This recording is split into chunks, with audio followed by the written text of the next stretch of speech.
Oh, yeah.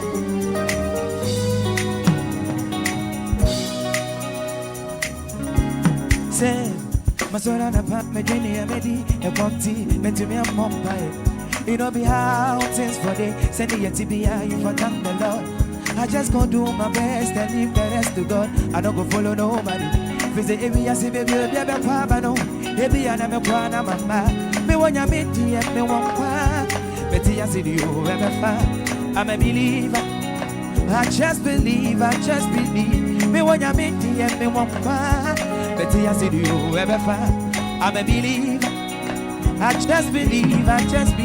Maybe I know, maybe I never would, maybe I never take sick cry. Or come home, I'll be here. Or come home to the men's room. Maybe I never buy, maybe I never would, maybe I never take sick cry. Or come home, I'll be here. Or come home to the men's room. Come on now, say.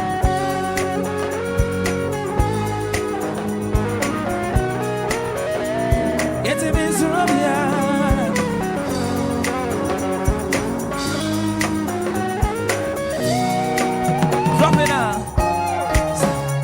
Ego bonko na deme asena mo babonso wanso embazela ya taya mezale me weni break up ne ba beza samasa na fie chedo manu ya brebu butumi tu wa se wo gra mo de ni na ko sheme so ne bi ana masonso me ho baby I'm free to me ni bi bra me share will be ba me ka obi asem to me ana me any day asem to me ana me ka de say me ka ma se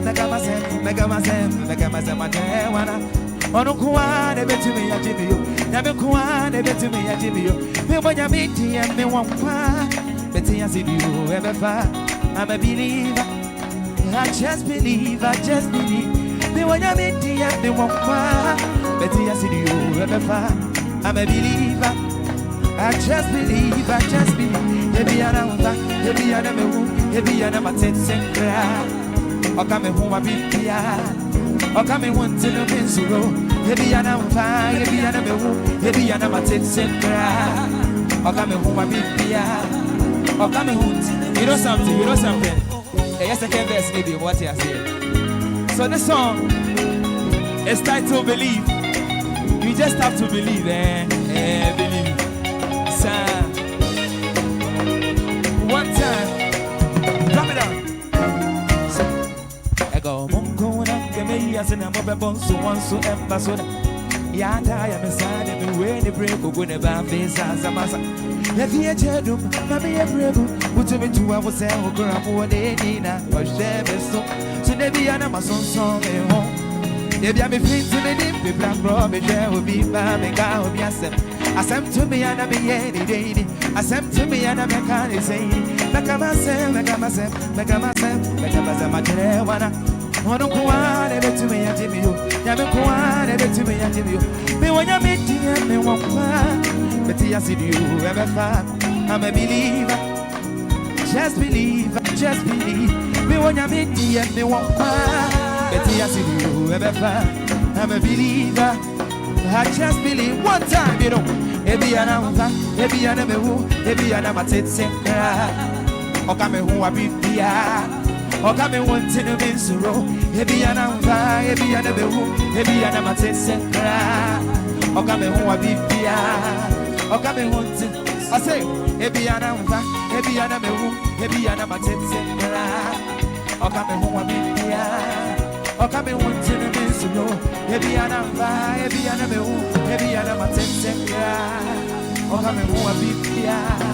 Okame wonte no mensuro. Say.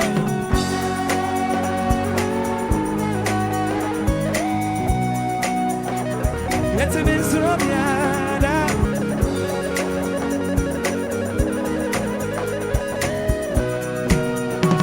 Mr. Mensuro, let's mensuro. So this is Believe. The next song is called Enichie. So I knew we'd be releasing it, but then we'll be doing this song here today. And the title is Enichie. That's how we do it right here. I hope you're ready for this one. Enichie Nebano. So this is the Wave Band GH with Heavy Boy right here. Sweet music.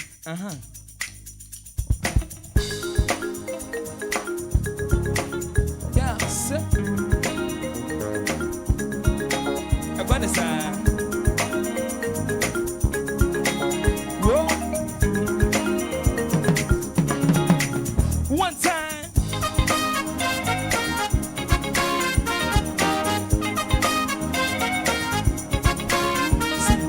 Any Jenebe, Sujenia Brantia, Yetu Matula, Achifante, unless Mama calls, if not, we know the go house. Yechi and you, Sujenia Brantia, Yetu Matula, Achifante, unless Mama calls, if not, we know the go house. Any Asaka cry.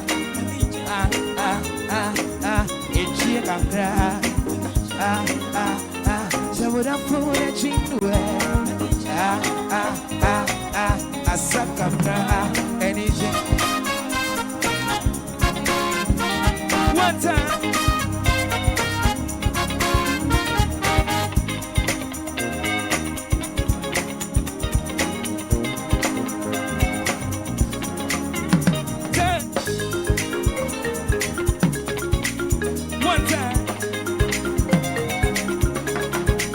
What is this?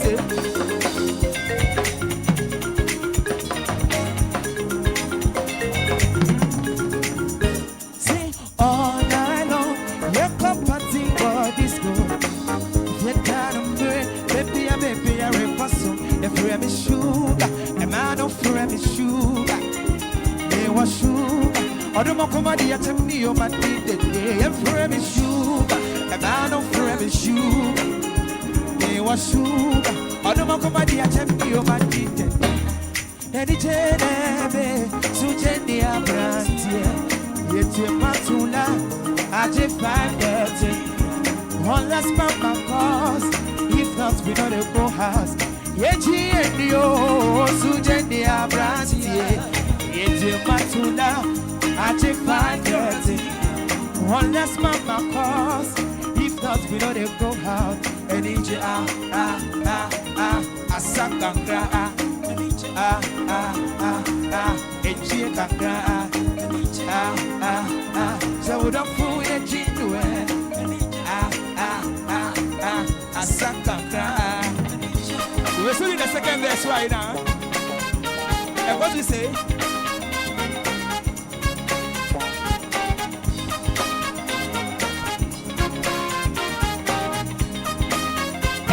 I say, it's all night long. Your company for this cool. You can't break, baby, I repasso. If you have a sugar, and I don't feel a sugar. Hey, it's me was sugar. I don't know somebody I check me on my teeth. You have a sugar, and I don't feel a sugar. Me was sugar. I don't know somebody I check me on my teeth.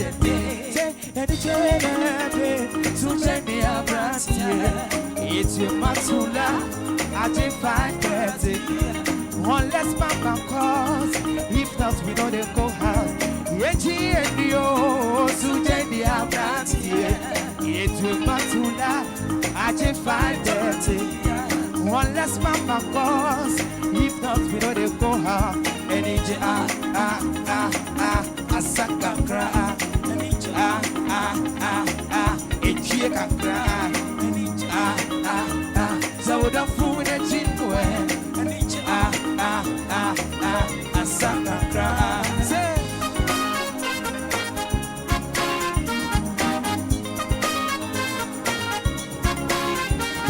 one time, one time. Say, thank you so much. This Heavy Boy and the Wave Band GH. We're live here at the TTTV at Koso. Channel 1 TV, right? Yes. It's Channel 1 TV. Sorry for that. So this Heavy Boy and the Wave Band, we're live here at the Channel 1 TV. Sweet music, Koso.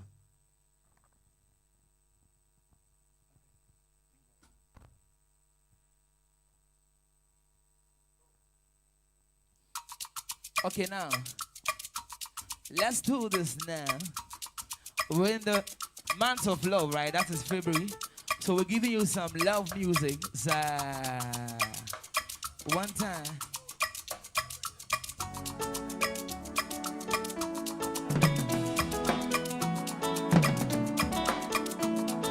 Hey, oh yeah, oh yeah, oh yeah.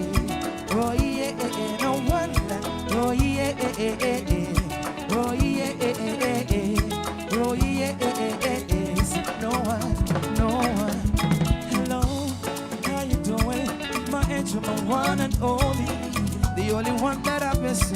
Wanna bring you joy and blessing, you know that I love you, and I can't wait to say I do.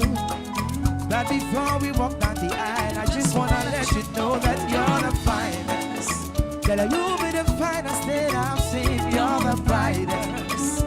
The way you just shine and play like green, you're the highest. When it comes to renting, you're the lead. My princess, my only one lover. And I just wanna let you know that no one like you. See how they go different places, I've seen many faces. No one be like you. I cannot replace you, cause you're a blessing. No one be like you. You driving me crazy, cause you're my baby. No one be like you. Yeah, I said no one. No one like you, one like you. I said no one. Yeah, I said one like you, one like you. Okay, the next song. And the song I just released in December, it's called Suma. Have some taste to what I say. I say, Suma, I reserve my markets for God. Oh, I get thought of my concentration. You and I, heavily made of collabo. And nobody can decipher when me and you got like so. If you be fight, I go fight for you just to make you smile, my love. Oh, baby, I know they fear for your love. If you be fight, I go fight for you just to make you smile, my love. Oh, baby, I know they fear for your love. You say, wonder, wonder, wonder, now you be my own, oh, yeah. So, baby, cause if I be my wonder woman, she be my wonder, wonder, wonder. If I be my wonder woman, yeah. If I be my, I say, long time when I wake up, any mumbo only thought from my head up. They say love me to buy, baby, I cannot. If I'm loving you, I put no guard on. Long time and I lay low, till came to where you got on my head. How about the guide when they put in the effort? Was I fall for you, baby? Ah. If you be fight, I will fight for you just to make you smile, my love. Oh, baby, I know they fear for your love. If you be fight, I will fight for you just to make you smile, my love. Oh, baby, I know they fear for your love. We say, wonder, wonder, wonder, now you be my order, yeah. So, baby, if I be my wonder, she be my wonder, wonder, wonder. You know one thing, before I leave here, I want to give you two songs from two of your favorites, Stonebwoy and Shatta. We're giving you two songs from them, right? I said, after we make it, better what you keep around you. Now for them I'm faking, doctor can't get no sticking with you.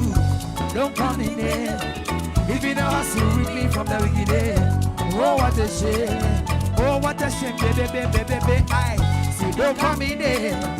If you know hustle with me from the beginning. Oh, what a shame.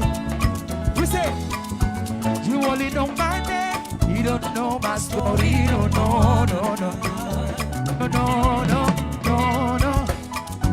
You only know my name, you don't know my story. No, no, no, no, no, no. Yes, sir. Now let's give you some SM vibe, SM vibe, you know.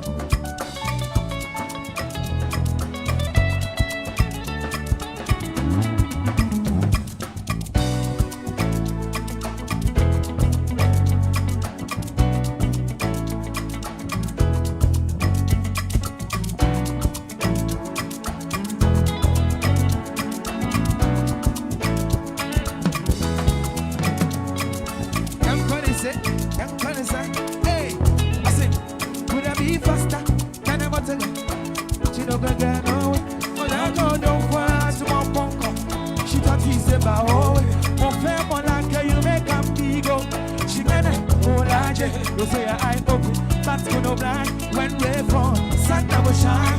Hey, never the mind. I don't be we go, I just be kind. We all the move forward, but see how your bad mind left you behind. Them confused, so them confused, so they don't know what to do. Them confused, so them confused, so they don't know what to do again. Them confused, so them confused, so they don't know what to do. Them confused, so them confused, so they don't again. Oh my Bible, oh my Bible, oh my Bible, oh my Bible, say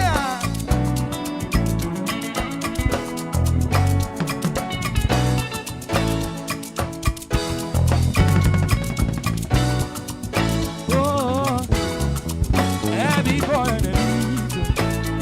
in the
this heavy boy and the wave band crew were live here at the Channel One. Bless up.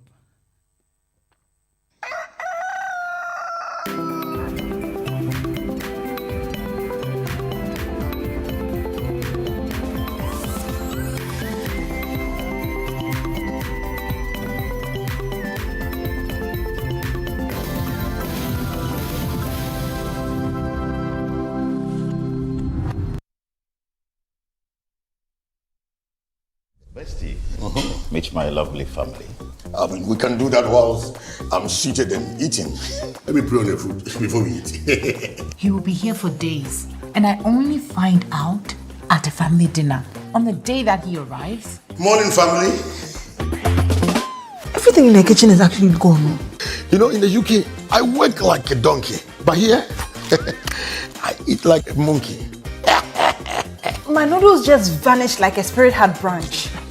He finished my slightly burnt oil rice. Half a crate of eggs cannot just poof, disappear. Good morning, oh. Lisa, have you by any chance gone to the kitchen? Madam, unless the kitchen walks to me my sleep, me I didn't enter the kitchen. If I die, won't you serve food at my funeral? Heaven save us! Now what's Bestie. Away, Dad, I'm sure he's gone. Good morning. I thought you were gone. The Blanksing family is here. The vibe is too much.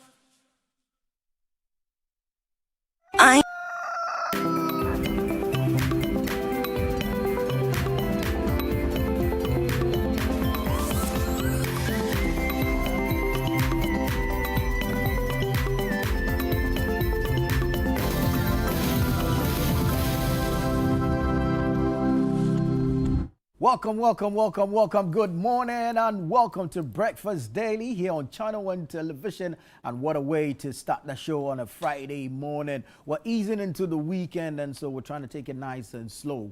But Heavy Boy and the Wave Band know nothing about slow. You can't put them in the same sentence as the word slow, because they've got too much energy, too much vibe, too much heat.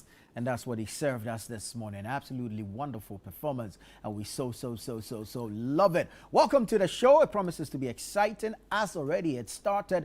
It promises to be entertaining. It promises to be educative, very informative as well. So please stay with us all the way from now up until 11 a.m. And even after that, you don't tune off. You keep it locked right here on Channel One Television. We're coming to you live from our studios here at number 5 Ola Hansen Lane, Tesano in Accra. I am Nana Tifua Boateng, and it's an absolute pleasure to come your way with the best breakfast on television. Right, talk about breakfast. What have you had this morning? If it's anything to do with rice, then I want to believe that it's Ghana rice. And that's why we're pushing the initiative, Eat Ghana, Build a Ghana. We're asking that you join us, contribute to the livelihoods of our local farmers, of our local economy. And we're asking that you bless a farmer by eating what that farmer produces. All right? So Eat Ghana, Build Ghana. Eat fresh, eat Ghana, build the future, fresh from our farms to your plate. Every time you choose Ghana rice, you support a farmer, strengthen the city, and keep jobs right here at home. And we appreciate you for eating Ghana rice. So let your meal make a difference. Choose Ghana first. Taste the effort. Taste Ghana. Let your meal make a difference. Choose Ghana first. Taste the effort. Taste Ghana. So Eat Ghana, Build Ghana. We're doing this together as a nation, as a country, as a family, as a people. If we're able to inculcate eating Ghana rice as a way of life, then boy, we're shoring up the local currency. We are helping to sustain jobs right here in Ghana. And of course, we are supporting a local farmer. So eat fresh, eat Ghana, and build the future. The Eat Ghana, Build Ghana campaign is brought to you by 97.3 City FM and Channel One Television. Yep. And it's in partnership with Agri Impact Limited, the MasterCard Foundation, and the 24-Hour Economy and Accelerated Export Development. This morning, we're saying thank you to Agri Impact Limited. Thank you to the MasterCard Foundation, and thank you to the 24-Hour Economy and Accelerated Export Development for being part of the This Is Eat Ghana, Build Ghana campaign. I almost said This Is Ghana campaign. Anyways, the Heritage Month is in the month of March, so all the way from the 1st to the 30th of March, we're showing our heritage. We're showcasing to the rest of the world our culture, our tradition, our people, our food, any and everything that embodies this beautiful country called Ghana. We're starting off from the 1st to the 8th. That's 8 days, traveling across the country, 14 regions in what we call the Heritage Caravan. It promises to be amazing, and it's only kind courtesy our wonderful sponsors. And so we want to appreciate all our sponsors. Yes, rolling on the screens, you have Nana Rice, who's making a debut, first time sponsor. You have Didi Shito, homemade taste from GB Foods. You have Caveman Watches also making a debut as our official timekeeper for the Heritage Caravan 2026. Piva Beverages refreshing us with their drinks and water from day 1 to day 8. And of course, we have Omni Basic Bank, not just another bank. Omni Basic Bank, thank you so much. Gino, kind courtesy GB Foods. I want to say thank you to GB Foods also for giving us Gino and Didi Shito as sponsors for the Heritage Caravan. So GB Foods is sponsoring with Didi Shito and Gino. And then you have Nanesh Rice also coming on board to sponsor the Heritage Caravan. But let's say thank you to Hollard Insurance as well. Hollard Insurance, 6 times running, and they've been there, they've done that, and they continue to do it. Hollard Insurance, Insurance Life. Thank you so much for being part of the Heritage Caravan. We appreciate you so much. And congratulations on your 6th appearance on the Heritage Caravan. Thank you so much. Now, preceding the month of March is the month of love. All right? So February was where we are, and we're here to show love. You know, me, I'm a sucker for love. I love love. So anything love gets me going. Yeah, I'm saying. So, February is here and we're serving you Love in the City. It's live on 97.3 City FM every weekday from the 2nd to the 13th of February 2026, 10 a.m. to 12 p.m. And we are asking you, is your boo your boo? That's the hashtag. That's the question. Love will be calling this February. Love will be calling this month of love. Will your boo answer? And that is the big question that we're asking on Love in the City on 97.3 City FM. Hashtag, is your boo your boo? Is your boo your boo? When love calls, will your boo answer? That is the big question for today. Love in the City 2026 is powered by City FM with support from Channel One TV, and it's proudly sponsored by Africa World Airlines, AWA. Africa World Airlines, touching Africa, touching world. And of course, there's 4 Points by Sheraton. Absolutely beautiful place, absolutely fantastic place. The atmosphere, the ambience, the serenity. Oh my God. You should check them out. 4 Points by Sheraton here in Accra. You should go check them out. Thank you so much to Africa World Airlines, AWA. And of course, a big thank you to 4 Points by Sheraton. We appreciate all of you so much for being part of Love in the City. Join us on our socials, City 973, and of course, City 973 FM. You can catch us there where we're showing love. We call it Love in the City. It's your boo, your boo. When love calls, will your boo answer? Put it to a test and let's see how it goes. It's happening every weekday, 10 a.m. to 12 p.m. on 97.3 City FM. But if you're looking for the news, here's a quick way to have access to the news. Go onto the Google Play Store and download the Channel One News Online app. All right, it's hosted on the Google Play Store. Quite easy to find. The interface is easy to navigate. It's simple. You shouldn't have any challenges at all. So go onto the Google Play Store and download the Channel One News Online app and have access to the news on the regular, on the go. Alrighty. So go on there, Channel One News Online app on the Google Play Store. Install on your device and voila, you have access to the news on the regular, on a daily. It's relevant, it's factual, it is accurate, it is timely. All right, so go check it out. But between time, the newspapers are here. And so let's get into the newspapers and check out our headlines for today. I'll start off with the front page of the Ghanaian Times newspaper. Has a picture of Dr. John Jinapor, Minister in charge of Energy and Green Transitions. And story says, tackling declining oil and gas production. Government secures $3.5 billion investment to boost sector. Tackling declining oil and gas production. Government secures $3.5 billion investment to boost sector. Ghana-Zambia commit to economic cooperation. Ghana and Zambia commit to economic cooperation. Kokma, that's the Koliklote Municipal Assembly, suspends burials at Osu Cemetery over unauthorized sale of burial spaces. Kokma suspends burials at Osu Cemetery over unauthorized sale of burial spaces. Agrada to walk free in 4 months. Agrada to walk free in 4 months as High Court cuts sentence from 15 to 1 year. Agrada to walk free in 4 months as High Court cuts sentence from 15 to 1 year. Now, we've got a few stories on the back page as well. Ghana begins major coastal resilience project, and then you have government expands flood control measures nationwide. That's according to the Works and Housing Minister, Kenneth Gilbert Ajay. All right, so that's the Ghanaian Times. Where we're going next, let's go to the Daily Guide newspaper. Daily Guide newspaper front page says NPP VIP talks premature. That's according to Samuel Abdullahi Jinapor. So it's interesting. The front page of the Ghanaian Times has Dr. John Abdullahi Jinapor talking energy.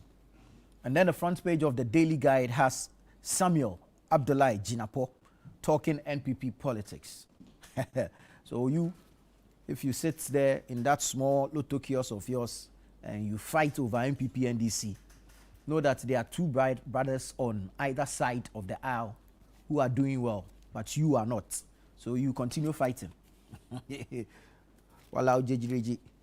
NPP VIP talks premature. That's according to Samuel Abdullahi Jinapo. MPs clash over 24-hour economy authority bill. Quite an interesting debate in Parliament yesterday. NIB questions ex-NEIP boss over scholarship for sale claims. Court slashes Agrada 15-year jail term to 12 months. NNEST Metals seeks reopening amid probe. So that's the Daily Guide newspaper for today. Let's jump quickly to the Daily Graphic. Daily Graphic has a beautiful picture of the president in a wonderfully looking fugu. Beautiful, but some people are confused. They don't know what to do. Them confused. President moves to stop asset looting. Shifts power from executive to parliament. President moves to stop asset looting. Shifts power from executive to parliament. Nation secures trade lifeline with U.S. AGOA renewal. Comes with a picture of the Minister for Trade, Agribusiness and Industry. Nation secures trade lifeline with U.S. AGOA renewal. 5 aspirants chase Ayawasu East NDC ticket tomorrow. Yeah, so there'll be an election in Ayawasu East NDC, an NDC primary to elect a parliamentary candidate for a by-election following the passing of the Member of Parliament for the area. BOG rules out GN Bank license restoration. Ooh. BOG rules out GN Bank license restoration. Agrada's 15-year sentence reduced to 12 months. That's on the front page. Let's go on to the back page. Call of strike. NLC directs 3 education unions. Call of strike. NLC directs 3 education unions. Well, we know there are 3 tertiary education unions who are currently on strike over some allowances. The NLC is asking that they call off the strike. Greater Accra Health Directorate steps up breast cancer awareness. Greater Accra Health Directorate steps up breast cancer awareness. So that's the Daily Graphic for today. I'll take you to the news center of Zdakos, the news center. Margins is one-stop ID partner. Margins is one-stop ID partner. The Gambia's Interior Minister confirms after office and factory tour. Margins is one-stop ID partner. The Gambia's Interior Minister confirms after office and factory tour. Licobag calls for emergency funds to buy locked-up cocoa. Licobag calls for emergency funds to buy locked-up cocoa. MTN Ghana and Thrive and Shine partner to boost youth digital skills. Cocoa Board owes LBCs 10 billion cedis amid power struggle. That's according to the minority in Parliament. Cocoa Board owes LBCs, that's licensed buyers of cocoa, 10 billion cedis amid power struggle, according to the minority. Kevin Ochre Foundation supports 37 military hospital patients. Kevin Ochre Foundation supports 37 military hospital patients. You get some more stories on the back page as well. We have more newspapers here. Let's bring you some more. The Herald newspaper is here. Kevin Ochre returns with $94 million fraud albatross. Political pressure and state diplomacy cited. Kevin Ochre returns with $94 million fraud albatross. Political pressure and state diplomacy cited. Energy Commission workers divided over boss's post-retirement stay. Energy Commission workers divided over boss's post-retirement stay. Margins Group anchors Gambia's National Biometric ID project. Margins Group anchors Gambia's National Biometric ID project. Parliament engages Cocoa Board on reforms and cocoa pricing. Ghana's petroleum downstream strategy takes center stage at Global Energy Summit. Yeah, so you have details of these stories and several others in the Herald newspaper. All right, let's get into The Informer newspaper. Gabi applauds Afenyomakin and minority for holding government accountable. Gabi applauds Afenyomakin and minority for holding government accountable. Government's planned airport rename sparks controversy. Government's planned airport rename sparks controversy. Africa's future lies in unity and strong institutions, not isolation. That's according to His Excellency, the President of the Republic of Ghana, John Dramani Mahama. Sit up or face dismissal in March. Minister warns MMDCEs. That's Ahmed Ibrahim, the Minister in charge of local government, chieftaincy and religious affairs. Ahmed Ibrahim warning Metropolitan, Municipal and District Chief Executives to sit up or face dismissal in March. Okay. CJ, that's the Chief Justice, demands action against Chinese galamseyers. CJ demands action against Chinese galamseyers. Alrighty. So that's the Informer newspaper. We have some more, a few more to go. The Chronicle newspaper is here. Afenyomakin yells, Mahama's government has betrayed Voltarians over attempt to rename Kotoka Airport. Afenyomakin yells, Mahama's government has betrayed Voltarians over attempt to rename Kotoka Airport. Pay cocoa farmers now. That's according to the minority. Reset agenda must prioritize Ghanaian-led value addition. That's Nana Jumo Sapon speaking there. Majority and minority split over 24-hour economy. Majority and minority split over 24-hour economy. And our scripture for today is from Psalm 41, verse 9. Psalm 41, verse 9. Even my close friend in whom I trusted, who ate my bread, has lifted his heel against me. Yeah. Even my close friend in whom I trusted, who ate bread with me, or who ate my bread, has lifted his heel against me. Yeah. You will get the understanding when you pray for the spirit of discernment. But this is the reading of the word, and may the Lord bless the reading of his word. So that's the Chronicle newspaper for this morning. I bring you the Ghanaian Point. Ghanaian Point says Africa is trapped. President Mahama warns of triple dependency pandemic in Africa. Africa is trapped. President Mahama warns of triple dependency pandemic in Africa. Vice President urges solutions to rising land compensation cases.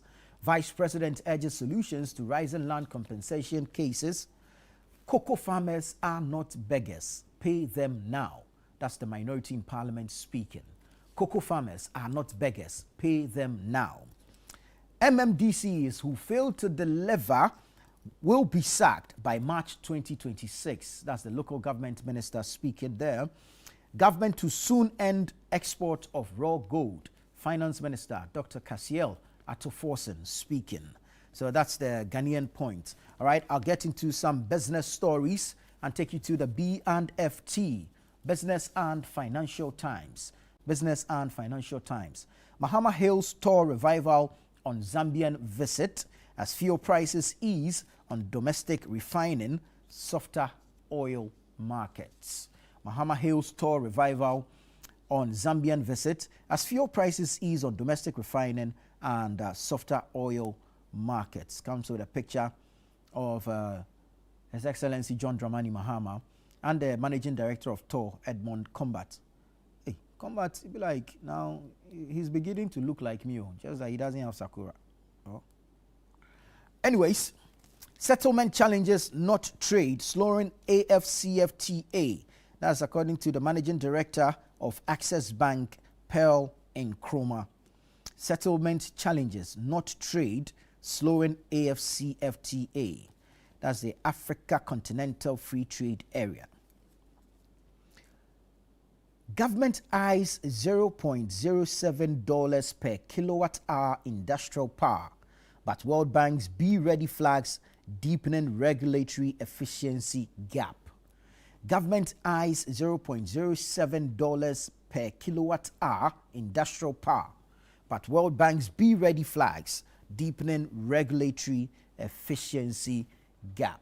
A number of features also in the BNFT, making the 0.05 blood alcohol content limit work, the critical role of public sensitization and enforcement. And then you have qualities of contemporary leader, adaptive thinking, collaborative influence, and innovative leadership. All these and more in the Business and Financial Times B&FT. Now I'm going to take you online. We're going to go to channel1newsonline.com and bring you some stories from channel1newsonline.com. Let's see what stories we're leading with this morning. Should be interesting to note what stories we're leading with this morning. Channel 1 News Online. 24-hour economy needs dedicated authority, not just a secretariat. That's Atta Issa speaking there. 24-hour economy needs dedicated authority, not just a secretariat. Atta Issa, who is a member of parliament, speaking there. Cocoa sector risk collapse if crisis is politicized. That's the licensed cocoa buyers speaking. Cocoa sector risk collapse if crisis is politicized. That's according to the licensed cocoa buyers. High transport cost, border delays, blocking intra-African trade. McDan is speaking there. Daniel Macaulay.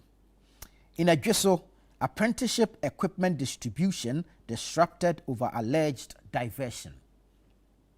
Apprenticeship equipment distribution disrupted over alleged diversion. Amina Adam leads Ayawasu East NDC race, and that's according to Global Info Analytics. Amina Adam leads Ayawasu East NDC race. Well, that's according to Global Info Analytics. We have Haruna Idrusu denies NDC flag bearer bid posters. Charlie, why are people like this? You've got to take a picture of the man and you've done campaign poster for them. Will you sponsor the campaign? Will you fund it? Allow the man to breathe small. Why? What is all this? Are you going to fund the thing? You've got to do this as a poster. You've put the man's face there. Has he told you he's contesting for anything? Now you have forced the man to come out to deny the thing. Stop this thing. But yeah, we know Yano. They can intentionally test the waters too and see their level of popularity. So yeah, it's a smart game, you know. Yeah. Haruna Idrusu denies NDC flag bearer bid posters. Unity must be our strategy, not slogan. That's Mahama to African countries. Unity must be our strategy, not slogan. Mahama to African countries. Yeah, that's it. Unity must be our strategy, not slogan. Mahama to African countries. KIA renaming must be justified. KIA renaming must be justified. That's according to the Dankwa Institute. Kotoka International Airport renaming must be justified. Police arrest 53-year-old over suspected drug-laced local drinks. Police arrest 53-year-old over suspected drug-laced local drinks. Former NEIP CEO reported to NIB voluntarily. Well, that's according to his lawyers. Former NEIP CEO reported to NIB voluntarily. Perennial flooding. Unpopular decisions are necessary. Her Excellency, the Vice President of Ghana, Professor Jane Nana Opoku-Agyeman, speaking there. The Adweso MP says unemployment is Ghana's biggest security threat, not Galamsey. Unemployment is Ghana's biggest security threat, not Galamsey. Plans advance for completion of Saglemi housing project. That's according to Kenneth Gilbert Ajay, Minister for Works and Housing, speaking there. Plans advance for completion of Saglemi housing project. On annotations, reflection, and reading with intention. So go to channel1newsonline.com and you get that article. Wonderful one to read and enjoy. So these are some stories from channel1newsonline.com. I'm going to take you to citynewsroom.com and bring you some stories from there as well. citynewsroom.com. Let's see what stories are on the web portal. You know, sometimes technology wants to do its own thing. So you need to give time some time. You understand? I'm just waiting for this thing to finish loading. Oh boy, technology will fail you when you need it most. But let's see if we can improvise and take you to citynewsroom.com. Yes, Africa's triple dependency undermines true sovereignty. Africa's triple dependency undermines true sovereignty. That's John Dramani Mahama speaking there. Full details of how former Maslok CEO Sedina Tamaklo was arrested in U.S. Full details of how former Maslok CEO Sedina Tamaklo was arrested in U.S. Ken Ashigbe backs 2-month burial ban at Osu Cemetery. Ken Ashigbe backs 2-month burial ban at Osu Cemetery. Why Agrada's 15-year sentence was reduced to 12 months. When you go to citynewsroom.com, you get the full judgment on there. Cocoa Board says, we are paying LBCs to settle farmers. We're paying LBCs to settle farmers. NDC likely to retain Ayawasu East seats. That's according to Global Info Analytics. NDC likely to retain Ayawasu East seats. Again, Global Info Analytics says Amina Adams likely to beat Baba Jamal in NDC Ayawasu East race. So the NDC will go to the polls tomorrow, February 7, to elect a candidate to contest the Ayawasu East seat following the demise of the sitting MP. And Global Info Analytics is telling us that the wife of the late MP, Amina Adams, is likely to beat Baba Jamal in the NDC Ayawasu East race. Abu Jinapo criticizes Mahama government over 24-hour economy policy. Abu Jinapo criticizes Mahama government over 24-hour economy policy. Unity must be our strategy, not just our slogan. Mahama on Africa's growth. Oral prosecutions intact, no negotiations with suspects. Oral prosecutions intact, no negotiations with suspects. That's according to the Attorney General, Dominic Akorotinga Ayene. He says there are no negotiations, the oral prosecutions are intact. So you get details of these stories and several others. Go online, citynewsroom.com, channel1newsonline.com, and you can also download the Channel One News Online app from the Google Play Store and have the details of all the headlines that we've brought you, as well as several other stories. This is Breakfast Daily here on Channel One Television. I am Nana Tufo Boateng. Stay with us. We'll be right back with more.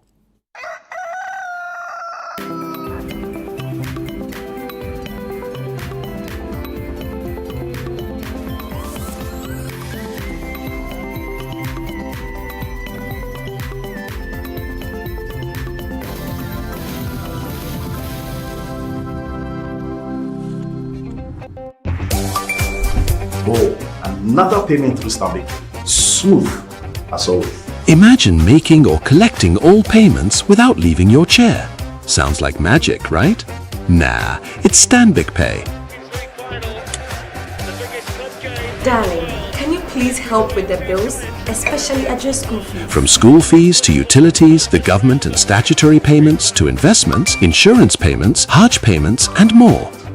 Mommy, my fees has been paid. Just log on to Stanbic Pay and you're set for life.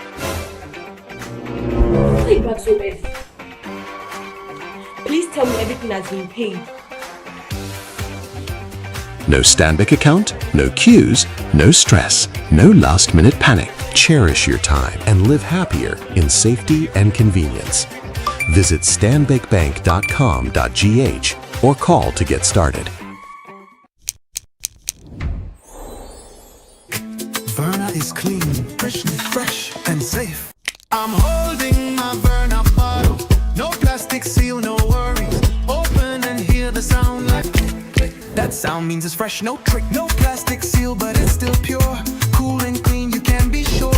Verna leads the brighter way. What takes my doubt away? If it clicks, it's Verna. If it clicks, it's clean. Sip it, feel the difference. Verna water, pure and green. Click, open, sip. no stress, just sip.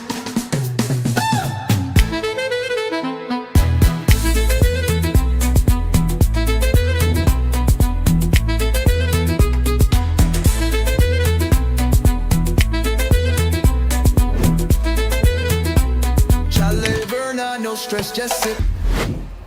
This advert is FDA approved.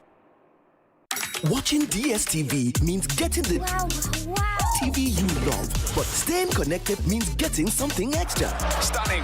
Extra matches, extra dramas, the best local and the world's biggest. Extra laughter, music, movies, and extra vim. I love it. Just stay connected or reconnect and get upgraded to the next higher package at no extra cost. Charlie, we got you. Keep watching. Get more with DSTV. I need someone to call my own. This February, the month of love, Brunch in the City brings you Love in the City, a warm celebration of romance, connection, and heartfelt moments. From sweet confessions to unforgettable surprises, Love in the City creates space for love to be felt, shared, and celebrated. Love is in the air, and this Valentine's season, hearts are taking center stage. But the big question remains, is your boo truly your boo? Well, join us from 2nd February to 13th February on Brunch in the City and let love lead the conversation. Love in the City. Let's put love to the test. Only on 97.3 City FM. Love in the City 2026 is powered by City FM with support from Channel One TV, and it's proudly sponsored by Africa World Airlines. Africa World Airlines. Touching Africa, touching world.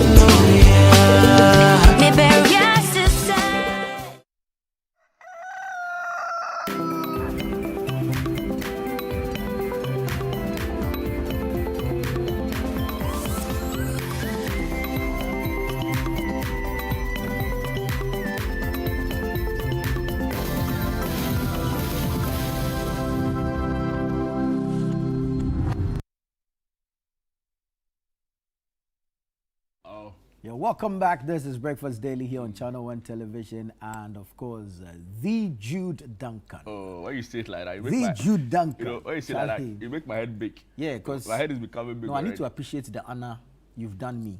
Oh, by joining me on set. You can't tell me the story. Jude Duncan is here. Don't even do this. You know, you spot the look. Oh, spot the look. I have to represent. Spot on, no, Charlie. I have to represent. At this point, I feel threatened. I don't know if you are launching your political ambition. No. Oh, Charlie. Oh, Babana. Charlie. Oh, Babana. Oh, Charlie. Oh, Yabana. You know. No, yeah. Charlie, you killed it. No, the people, we will show them. No, so I need to announce that I have requested for mine. It's on its way here. When it comes, Charlie. I will wear it on set so that you know that we are all represented. It's a serious matter. Yeah, it's a serious matter. Charlie, at this point. In fact, now it's a national interest matter. We cannot have some people who were discovered just about 14 days ago by Woody Maya. Want to troll us when we are representing our culture. Can you imagine? You understand? You know. Our president wore same or similar thing to the UN General Assembly to deliver a fantastic speech. The whole world applauded. And you, some small province or province, like the whole of Ashanti one. Anyway, Shama is even bigger than Zambia. I beg you to let's not do that. To be fair, I've always maintained that when this happened, we should have used it as a point to educate. Yeah. And that is why. That is what a lot of people are doing online, and I'm really happy that people are proud of the culture. Yeah. People are liking, the comments from some Zambians around this issue as the Stockholm syndrome, right? I don't know if it's exactly. Oh wow, the Stockholm syndrome, really? Exactly. I don't know if it's exactly that being played out, but clearly, we need to be proud of our own more, and I think that's the central theme to this. Of course, it's important to reiterate that it's not like an official Zambian position. It's not like the whole country coming out. It's a few bad nuts, but like the popular adage also says, one bad nut can spoil the soup. So if you brought it on, we'll reply you. And it's unbelievable the way Ghanaians have taken this up on social media particularly, and that's for of all the people you can mock for wearing a smock or a fugu, as we call it. I think that President John Dramani Mahama, for one, stands out as the most clear-cut person. You know, like you can't really fault his his fugu game. You know, he won one at the UN, like you rightly said. He wears it best. Like nobody comes close. Best. You know, he has the stature and he has the aura to match. So to see that, like people would, you know, and I took the pain to, you know, try and search up some Zambian traditional attire, and I was like, you have no moral authority, really. You just have no moral authority. So guys, I don't know, but we'd love to hear from you as well. What you make of all of this, right? And you could probably, if you have some history, you could share with us on how all of this came about. Of course, we don't know everything. We just have the platform as to just also push what you've been saying. We don't know everything. If you know the history to it, if you know how the different meanings to some of the designs, I even understand that they had to know. If you wear it some way, you are challenging some authority somewhere. You know, so just share with us, right? We'll be really, really glad to hear from you, your thoughts on all of this. But I think today is, you know, unofficially like some National Fugu Day. National Fugu Day, it's unofficial, but we have declared it here at Channel 1. It's National Fugu Day. So today, before you leave home to the office, wear your fugu. Wear your fugu proudly. So it's very understand. Important. Let's represent for the motherland. Let's represent for the culture. But we understand the fugu no is daboya, meaning our brother is better than us. I saw that somewhere. So that's the meaning of fugu. Our brother is better than us. It would be great if we could get someone to also explain to us the different types. Because I see people use it interchangeably, right? So some say fugu, some say batakari, some say smoke. You know, so I think smoke might be the material. No, fugu, I'm not too sure. Fugu is the material. Okay. Fugu is the material. Fugu is the material. Because is smoke just an English name we've given to it? Possibly. Because I know a lady called Fugu Plus. Okay. So with but her, she sells the material, like they sew it in shirts. Some even use it for wedding, like apparels and stuff like that. I like the flowing one that the women do. It's so beautiful, so gorgeous. You're right. So I want to believe fugu is the material, and the batakari is this. Okay. You know, and maybe smoke is the English variation for. I don't know. Well, share with us what you know about the fugu, our traditional fugu. For me, the patterns, the colors, they're just beautiful. Like my forehead, it make broad. The people say after a certain period in your life, they are saying, say you have attained a certain status. So it's reflecting like your look. Make broad. No, with the hat. With the hat, Charlie, but are you sure the way you've worn it, you are safe? Some way. Like I forgot that. No, but you know, are you sure you are safe? I'm told once it's lying like this, you're fine. You are fine. If it was standing, you are not challenging somebody somewhere. Because somebody will try you. If I'm challenging, I beg you. It be whole match. We are uninitiated. Exactly. Please, we are just representing the national interest. As for this, it's just fashion. There's nothing behind it. No malice aforethought. We beg you, please. Oh my God! But please understand that. It feels so good, right? Like you know, like take a look at this, bro. You know what I'm talking about? No, like, Charlie, you're looking the part. Yeah. No, right now, it'd be like before weather till 1 week. The way I'm seeing you, it'll be like today. You need to be on TV the whole day. Oh no, I beg you. So after this one, you do news feed. Then you go. My fugu has arrived. My fugu has arrived. My brother. This is my brother from Damango. I just came out from Damango. Straight from Damango. Yes, sir. So this is from the home of Smokes in Ghana, Daboya. You know, so my brother is better than me. This is fugu. You see my curry there. Wow. Charlie, you have a curry. No, if you take this man, it think that goes on. I told you my fugu was gonna come, and I told you I was going to wear it on air. Oh, that's beautiful. This is beautiful. Wow. Honestly, I love the colors. So this is like a burgundy and yellow, right? Yeah. So mixed colors. Wow. Yaba. So you go like that. Show them. You know when you're dancing damba, this one you go like that, one step at a time. Then you go. They move like that. You go. The people in Zambia that are watching DSTV channel 363. You can't learn. They are learning it. Yeah, there's more fugu in the building. More fugu in the building. Yeah. David is here with some more fugu. No, let's show them people. Let's show them something. Today I've told you, unofficially, it's a National Fugu Day. Today is a No, we are showing them. You know, it's funny because even when yesterday was like people were replying on social media. Like all of a sudden, people started wearing fugu. Yeah. You know, like randomly. And right? people So started sharing imagine pictures of themselves in fugu. Oh, God. Unbelievable. So, Charlie. At the Black Star Square, Ojame Kwame has organized with Yao Pari. Oh, They're going nice. to do free fugu photo shoots. Beautiful. At Independence We'll be there. Square. We'll be there. We'll be there. We'll be there. No, we need to. You started our own. Wow. But please, check out our socials. wow, You'll be wow, seeing a wonderful wow. display of fugu from today all the way throughout the weekend. It's just going to be amazing. And of course, there'll be some stories to it as well. So absolutely. Yeah, please do your best to follow us on our socials. Yeah. Go check out the beautiful display of different patterns, different styles, different colors of fugu, all in support of the culture. And of course, that big man, His Excellency, the President, John Dramani Mahama. But Zambia, what were you expecting? That our president will come to your country and we'll leave him for you to... No, they should ask Nigeria how we do.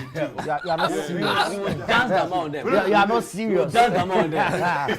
You, that small province, that country that Shama is bigger than... And the battle they are wearing. It's okay. All right, well, people, thank you so much. Thank you so Always much. a pleasure. Thank you, David. Thank you, David. Thank you, David. But Tajudeen, where can we find this, right? This looks really nice. So you can find this in Daboya. That's the home of smokes in Ghana. Really? Okay. Yes. That's if you want authentic Ghanaian smoke, Daboya, obviously. And you All can right. also get some to buy in Damango. I mean, and of So course, handmade, right? Yes, handmade, hand woven. Wow. But does it have like any significant meaning, this particular one you're wearing? Yes, I mean, it depends on sometimes. I mean, the tribe you come from, like the clan you come from, Okay. you know, and some of the colors to speak to our history, right? So when you wear it, you know that, okay, I come from this clan and all of that. But are you able to tell, for example, if you see somebody wearing this kind of smoke, are you able to tell where they come Yes, from? you can tell where they come from, and even their role in terms of family, like Okay. they could be a chief. Okay. So there are certain chiefs, and they have certain significant and that they wear. certain specific fugus that they wear. Okay. And Okay. that type of fugu comes with certain, certain Authority. Authority. Yeah. So you just don't get up and wear any kind of fugu. So there are some fugus that if I wear right now, Trouble. you have to like prostrate and greet me. You understand me? You're not a chief. You understand me? Even the positioning of the cap. Yes. Is also very significant. So for instance, I just said that I'll keep it simple. You know, I could also his elevation like that means You understand me? he's of So higher this is a higher rank. Yeah, so I can This move. one, You know? this one is more of at your service kind of. And so I mean, you can so if you bring it this way, I'm at your service, bro. You're not talking if you about. bring it this way, Yeah. you know what I mean? There's something. Yeah, there's something. How about you take it back? No, if you take it back, it's like so. It also has another meaning. It says that So this it one can is be more subservience. Okay. So Yeah. I am not at your level. Yeah. When I enter the space, Right. I am not. And that's I'm why a it's person of behind no me. rank. Yeah. So it's a behind me. So I'm not showing Once off. you elevate it, it means you are now. You are. In I'm ready. contention. Authority, you're Contention. contender. So it is the reason why I agree. sometimes when you see the Yamura, play. You- When you Sometimes see- my own will come up small, but it's not that time. Forgive him. Yeah, exactly. So you let me just do it. So wait. But see, people also wear it like the way you are doing. Yes. Yeah. I think notably the former President Jerry Rawlings. John Rawlings. Yes. You know, he comes to mind often Yeah. when you I know. think he popularized this particular. The long look. sleeves As underneath. far as I remember in the pictures, I think he was the one who Wow. popularized Wow. this kind of look Wow. with the shirt. No, Charlie, we are proudly Fugu. You know, We are proudly Ghana. Fugulizing. We are Charlie, Fugulizing. no, tell them. you know, like this, you can get some pallets on it, you know. That, but you am I safe? This one that you read. Yeah. I hope. I know. At this point, I'm worried for my future. But anyways, guys, thank you so much. Thank you so much. Thank Always you so a pleasure. Much. David, thank Always you. a pleasure. We'll see you. We'll come and do some photo shoot later on. Thank you guys so much. People, so yes, this is Breakfast Daily on Channel 1 Television. And this morning, it is a Fugu display type of show. No, but yours looks really good. I'm not even joking. Thank Like, you, really, thank really you. But good. so The does colours- yours. I mean, the when you came colours- in, I told you, right? They got But the this colours. is bright, and I like it. I love it. I think it's just my skin tone that brings out the color. Oh, Charlie, tell them. Melanin dripping. Oh, You know what I'm saying? You know, clock it. Charlie, that one, no. Yeah, you are added teachers. You want to expose me? No. Dude, you want to expose me? Respect yourself over there. My age is showing it. But we have some wonderful interviews coming up. Absolutely, Nana. This morning, we're discussing something big, something huge that is about to hit the country. It's called Success Africa. All right, so let's invite our guests to join us on the show so we can have a conversation on this. Real quick, we're going to have Albert Kusi Prempe. He's the CEO of LEC Group. Join us. Albert, please. At this point, you see, we should have had some audience that would be.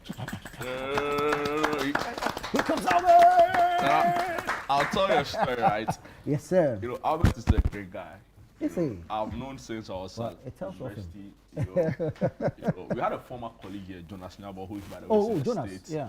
You know, Jonas would take me along to events organized by Albert. You know, mentorship on like youth empowerment, on like, you know, self-development, you know, and a lot of the things they taught back then is what has shaped some of us. So it's an honor having you. Thank you. You know, thank you so much for the leadership you've provided all these years. Amazing. Right. So let's drop the CEO tag. Who and what are you? Based on what Jude has just said. Yeah, so basically I'm a youth development activist. I'm more concerned about how we can develop and build capacity of young people. So over the last 2 decades, I've been committed into traveling around the country, mobilizing young people in various seminars with various resource persons, just so that the youth will be more empowered to be able to take their destiny into their own hands. They'll be able to be more committed to whatever that they do, and even more importantly, be able to build businesses and to be able to carve their career path. So that is what I've been doing over the last 2 decades. So where haven't you found me all this while? I mean, for us, we typically operate from the universities. You know, I started LEC whilst as a student at the University of Cape Coast, where I discovered the idea of why don't I bring young people together to create a platform called the Success Africa. Right. So the Success Africa is basically a conference that brings young people, tertiary students, basically together. We invite business leaders. You're jumping the gun. Slow down. I know you have a lot to share, but even before the Success Africa Summit, you started LEC. Yeah. So tell us what LEC is. So LEC is typically Leadership Empowerment Club, and we're trying to empower leaders and raise leaders from... So it's LEC, not LEC. Not LEC, it's right, LEC. LEC. Yes, right, LEC. Right, now LEC group, yeah. So we're basically concerned about raising leaders. So we started, organizing leadership conferences for senior high school prefects. Okay. And that's what the journey began in 2007, while I was a student at the University of Cape Coast. So it was mainly to how can we build the capacity of these young people, even at the senior high school level. So that the prefect will include all prefects? All prefects in the school. Okay, we'll bring them together. Sometimes people tend to leave the entertainment prefect. We bring everyone, the chapel, everyone, every prefect was supposed, and there was no platform like that. So we felt that the 12-year-old student who is able to become senior prefect entertainment, how do we shape their destinies? In the next 20 years, they can become members of parliament, they can become great leaders in various industries. So we created a platform to bring them together. They were able to network among themselves, have conversation. How are you managing your school as SP? What kind of authority do you have as compared to my school? So they were it was a very exciting platform that we created in 2007. Way before, in 2008, LEC decided to also be concerned about the tertiary students. And in my community, as a student at the University of Cape Coast, then we started a Success Conference. Wow. So just about next year, you are 20 years. 20 years, yeah. Amazing. Yeah. That's a long time. Yeah, that's a long time. That's a long then the 20th anniversary has to be grand. Very grand. Yeah, very grand. We'll be there. We'll be there. Amazing. I'm sure you've heard this from me right now. Probably didn't even know that. Yeah, I didn't know. Exactly. I want you to talk to us around the feedback, right, you get as one, and also when you see people who've passed through your hands, right? What's the feeling like for you? Jude, it's amazing walking into offices to submit proposals, and the reception goes like, I've been in a conference in 2011. I've been in a conference in 2013. I'll be glad to assist you from the banking hall to the various offices. I get to interact with various participants who have come through over the last 18, 19 years. And it's amazing feeling to see them becoming, I went to Bato, and in a hotel in Bato, in the Volta region, during the crisis at that time. And the lady said, I was in a conference in 2014 at Koforidua Technical University. Wow. And it was amazing. And I thank God I'm able to see you again after all these years. I currently work here. Okay, so for us, it's fulfilling seeing people come through, make better choices for their life, take some of the feedback from the speakers and be able to put their lives on track and on shape. It's amazing, and something that continuously encourages me to keep doing this for the next foreseeable future. Wow. Let's now talk about the Success Africa Summit itself. What is it and how long has it been running? Yeah, so basically, as I said, it was started in 2008. As a student in second year, we decided to create a platform with my team. At that time, we had formed the Leadership Empowerment Club, that is the LEC. So we brought together our colleague students for this particular conference. So actually the name is Success Conference. Okay. After doing it for about 6-7 years, we decided to venture into other countries because we realized that, you know, we talk about Africa, so we're also concerned about the African youth. And we believe that the Africa, whatever concerns young students, even in Ghana, you can find similar stories in Nigeria, Zambia, and all these countries. So we decided to create this platform for the African students or the African youth. So Success Africa is a mentorship platform that seeks to empower the African youth for them to believe in themselves, for them not to look at the negatives and all the bad things that happens in our country, but for them to seize opportunities, for them to be able to develop their careers, for them to be able to be bold enough to be able to start and run their own businesses. So if you're looking for leaders, you find it on this platform. If you're looking for entrepreneurs, you find them. So you say it's the gathering of the African Young Leaders and Entrepreneurs Summit. Wonderful. Interesting. What kind of youth are you targeting, right? And I'm asking this question because we know that Africa is currently experiencing what we call the youth bulge, right? So for 60% of the population on the continent are under the age of 25. Is this open for every kind of young person, or you are looking for particular groups of young people? Technically it's open for every kind of young person, but we are more university based or tertiary based, so you'd see our conferences be run from one university to the other. I mean, right on Saturday we're having it at the UPSA, so we are focusing more on the tertiary students, but it's open to everyone. Even some of our participants who have come through and currently working still find the platform useful because of the networking opportunity, the caliber of speakers that we put on the platform. They can still continue to come, be motivated, be inspired to start and to change their lives for the better. I ask you this question because a significant number of this youth bulge, right, are people who are not necessarily in the university. You know, some of them are going through apprenticeship programs, some of them are learning a trade, you know, but they are also a very important part of, you know, and need the kind of training you're talking about here. So if you have any plans for them going forward, should you expect something for them? So that's why we'll be grateful to Channel One TV for having us, because this is the medium we could use to reach out to them. At the university level, we are able to go to them at their lecture halls, we go to them in their hostels and speak with them. So the challenge has been reaching out to these people. So mediums like this can help us to reach the unreached and for them to say, hey, it's open for everyone to come in, come learn, come network, come engage, and come and let's help you shape your plans, your business ideas, your career path that you want to embark on. We've got people from various backgrounds that are willing to commit to this group of young people. You've been doing this for close to 20 years. I want to find out what changes you have observed over the period. And it's in reference again to the youth bulge we are witnessing now. And of course the categorization of same. You'd realize that there's a change in, if like, generational dynamics. Now they're mostly dominated by Gen Zs. Their way of thinking, their approach to certain things are different. Very different. From when you must have started. Clack it. If you do it too. So what does it mean? No, clack it. Like, you know, you're clacking it, bro. you know, like, if I clack it, bro, you know what I'm talking about. Let's continue the conversation. Yes, I mean, so run us through the changes you've observed. Has it made it more difficult, or has it made your work easier? It's made the work more difficult. I think during our time, we were more passionate about these things, but in the generation that we are in, they want to understand why they need to be at such a platform. They want item 13, they are concerned about refreshments, they are concerned about giveaways and things that excites them. So it's been more difficult, but for us also more challenging because we have an influx of various tertiary schools nowadays. So our ability to reach out to a number of them has also become a challenge.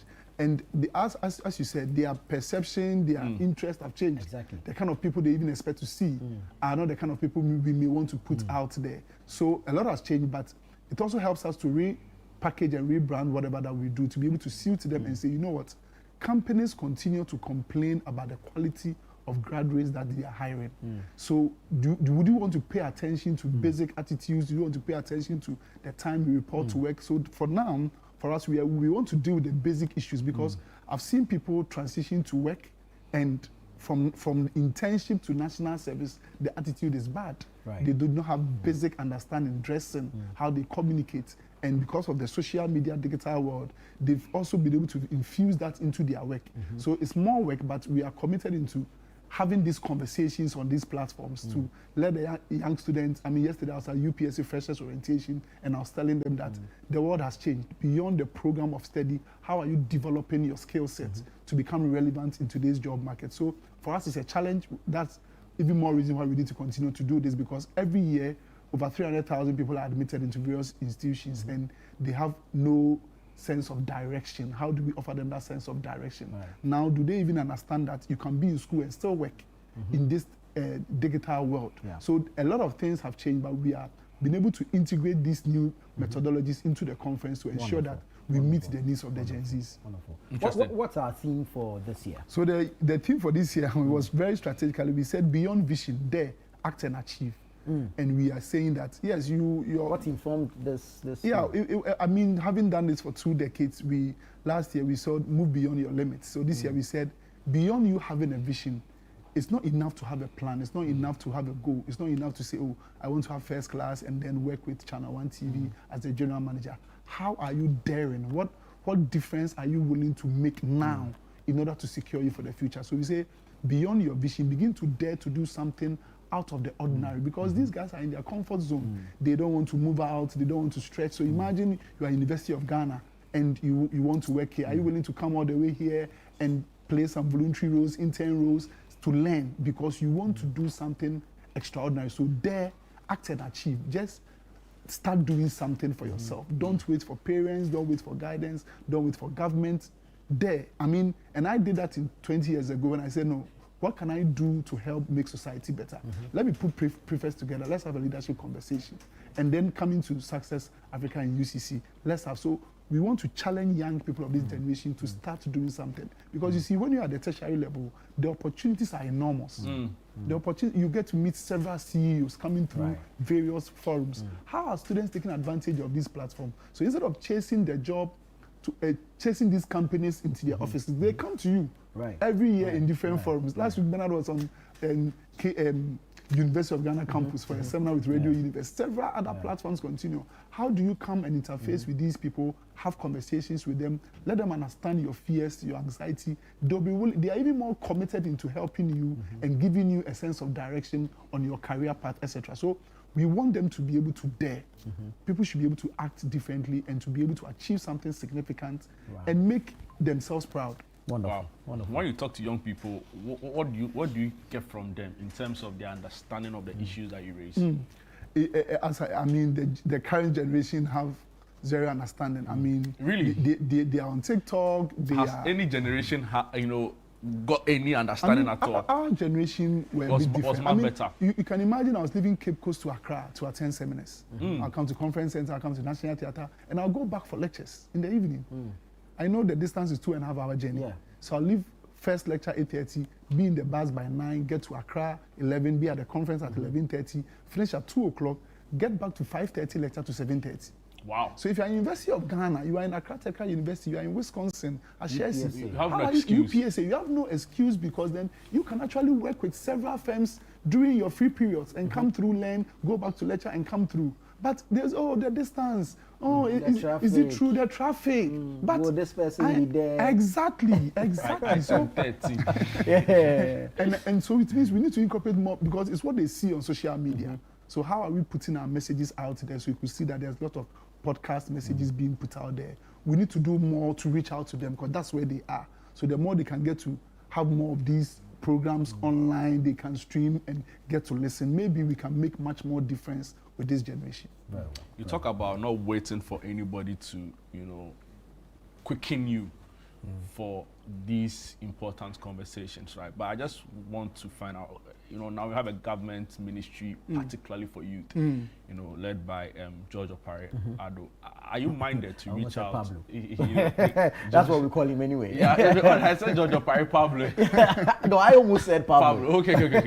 George Opare Ado, who is our youth development minister. Are you minded to reach out, because of course there's only a limit to which you can do, right? So is there even any engagement at all whatsoever? I mean, absolutely. We're very excited when the government announced that particular ministry.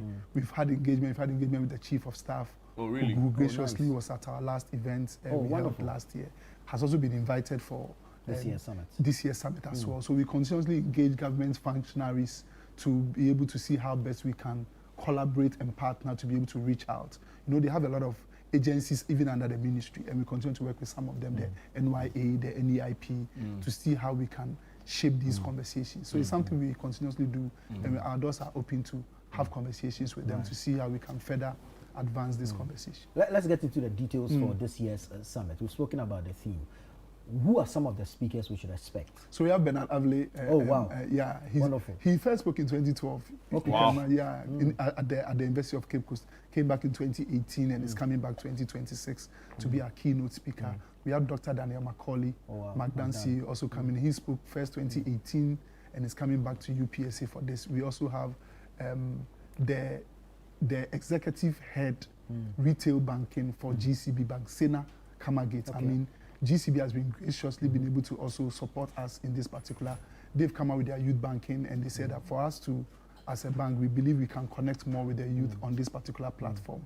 So Sena Kamagate will be there, and several other notable personalities will be at this particular conference. It's important that earlier you give us the feedback, the type of feedback you receive, because sometimes you see the people get to complaining about the speeches that are delivered as against the realities that they face. Absolutely. So how are we bridging that? Yes, are we just coming to listen to what speeches? I mean, these are fantastic people that you've mentioned as speakers, but definitely they're going to pour some wisdom that we all can take away from.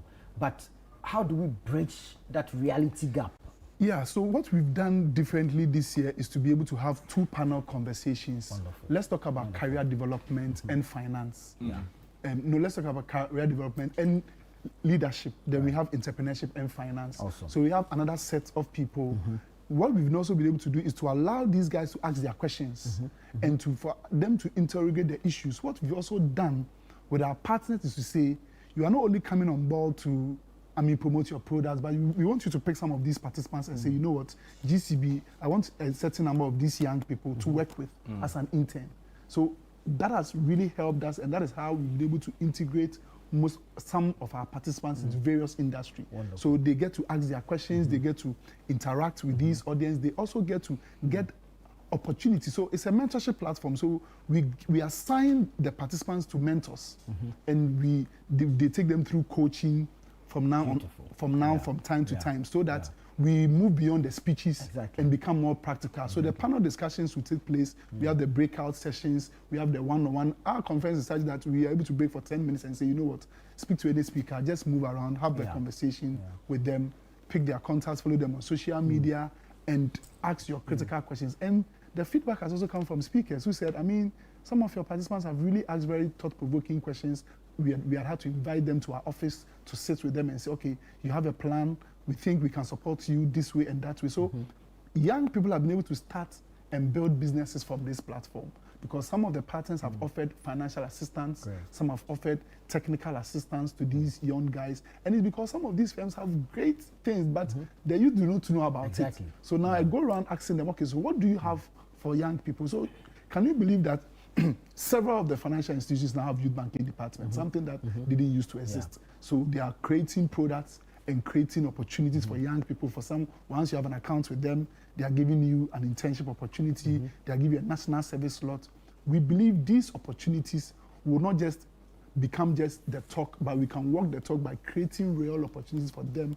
They go into experience as an internship, then they come back the following year to the conference and say, it was amazing working with GCB, I learned this, I learned that, and being able to better inform their colleagues that, hey, there's a lot out there that you need to learn. I like that. So how many locations are you visiting? We are doing 10 universities. 10 universities? 10 universities, wow. 10 universities, starting from UPSA, which is we call the Accra event the Accra Convocation. So we are actually bringing together 20 universities tomorrow, Saturday. 20 universities. If you look at our registration, we've reached several universities that all want to be at Accra Convocation. You managed to mention the date, so that's tomorrow, 7th February. So the date is 7th February tomorrow. So at the location?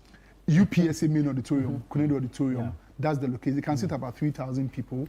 We're expecting delegates from all the 20 institutions to gather for the convocation. And then next week, Saturday, we move to the University of Cape Coast.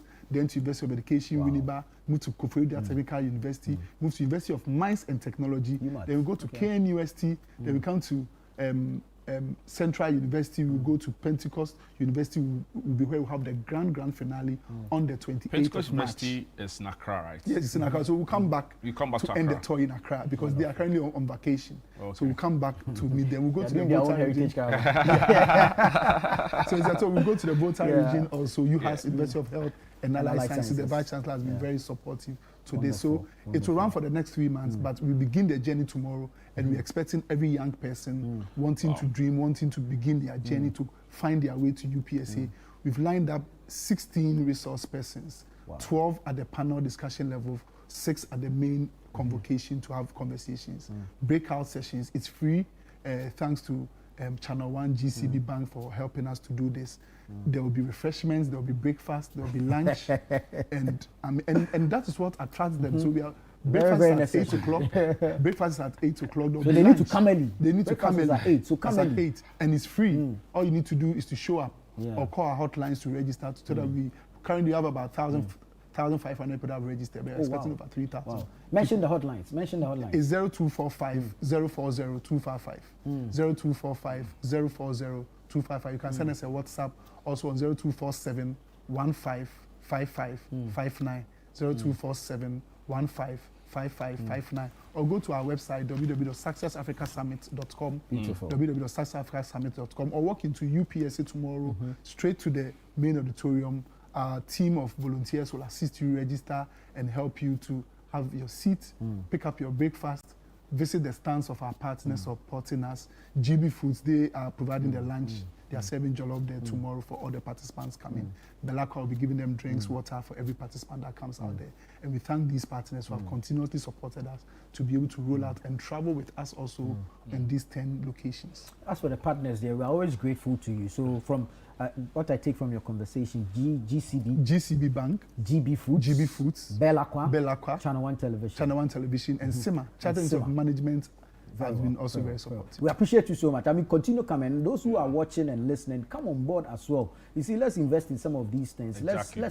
You see, we want to prepare the next generation that we want to see. Exactly. So we need to support some of these initiatives to be able to churn out the right leadership. Okay, so let's support them. They can't do it on their own. That one is pretty obvious. They can't do it on their own. So let's have more partners come on board, support the LEG group to help shape the thinking of the next generation in certain ways that will help benefit our nation as a country. But Albert, there's some wonderful stuff that you guys are doing. But if someone is yet to register, what would you say to convince this person? If you're out there and maybe this is your first time you're hearing about Success Africa Summit, because I mean, when we started, we didn't have the resources to do a number of things. It's a platform that will meet your need. It's a platform where you can get to network. We give you access to our resource person because it's something that some young people have requested, and we ask them to say that you just have a conversation with them, take a picture with them. It's a platform where you get to learn. You get to learn from people who have gone through the mill, they've gone through the experiences, and they can shape you. And you know, in this season, over 200,000 freshers have been admitted into the various universities. So we want to welcome all freshers and to say it's a platform for you to come, have a sense of direction that your next 4-year journey is going to be an amazing journey. Once you begin the journey well, once you are able to take advantage of platforms like this to learn things that you don't learn in the classroom, once you are able to take advantage of mentorship, and for us, beyond the conference, we are always available to give you that guidance and support that we need through our various clubs in the universities. That's the Leadership Empowerment Club that we have across 20 universities in Ghana now. So tomorrow, you want to make a date with us at the Success Africa Summit 2026. The theme is Beyond Vision, Dare, Act and Achieve. And we strongly believe that by the time you live there, I mean, you know, GCB is providing funding to say that, yes, you have a business idea. We are giving you 2,000 cedis to start something. Once you believe it's all you need is money, they said, oh, we will offer that financial support to as many young people as possible. I mean, MTN says we want to give some of the participants laptops. So there are real opportunities beyond the talk, and you live there. There's an opportunity to pitch an idea and get funding for absolutely, from GCB Bank. Yes, we thank them so much for coming to our aid. And to all other partners. So make your way to UPSA, and your life will never be the same. Where do you see this summit in the next 10 years? You've done 20 years, right? Or let me say even the next 20. Where do you see this? Yeah, so just as I was sharing with Tufo, the plan is to have it in every African country. Okay. We've done 5 countries. So we're getting to the point where, and that's why we are very much concerned about this convocation, because it's coming by next year, we may have one event. And then we can go to Nigeria, go to Liberia, go to Kigali. We've been to Kigali and the response was amazing. We want to go to Ethiopia, we want to go to South Africa. Because when I visited these countries personally, I just took a trip, go to these countries. I mean, they are visa free. So you go there, you ask the tertiary student the same questions. Anyway, I don't know, our country is full of unemployment. So we realized that the unemployment conversation... The issues are similar. Are very similar. He didn't mention Zambia, so I couldn't ask you. Zambia, Kenya, these are all places they've written to us. Kenya have written to us that we are looking forward to receiving your team here. We heard about Success Africa. When are you coming here? Wonderful. So we hope to send this conference to several other countries. And that is for us why we decided to have call it Success Africa. So Ghana will have one edition in Accra.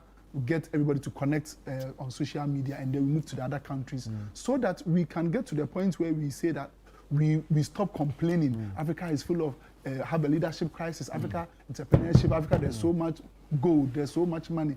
How do the young people begin to take their destiny into their own hands? Because you'll agree with me. Look at the Fugu that we spoke about this morning. We have a lot of things, but our generation, the people's mindsets are being shaped towards the negatives. We want to change the narrative and say, hey, identify the opportunity around you and start doing something for yourself. Stop complaining about unemployment.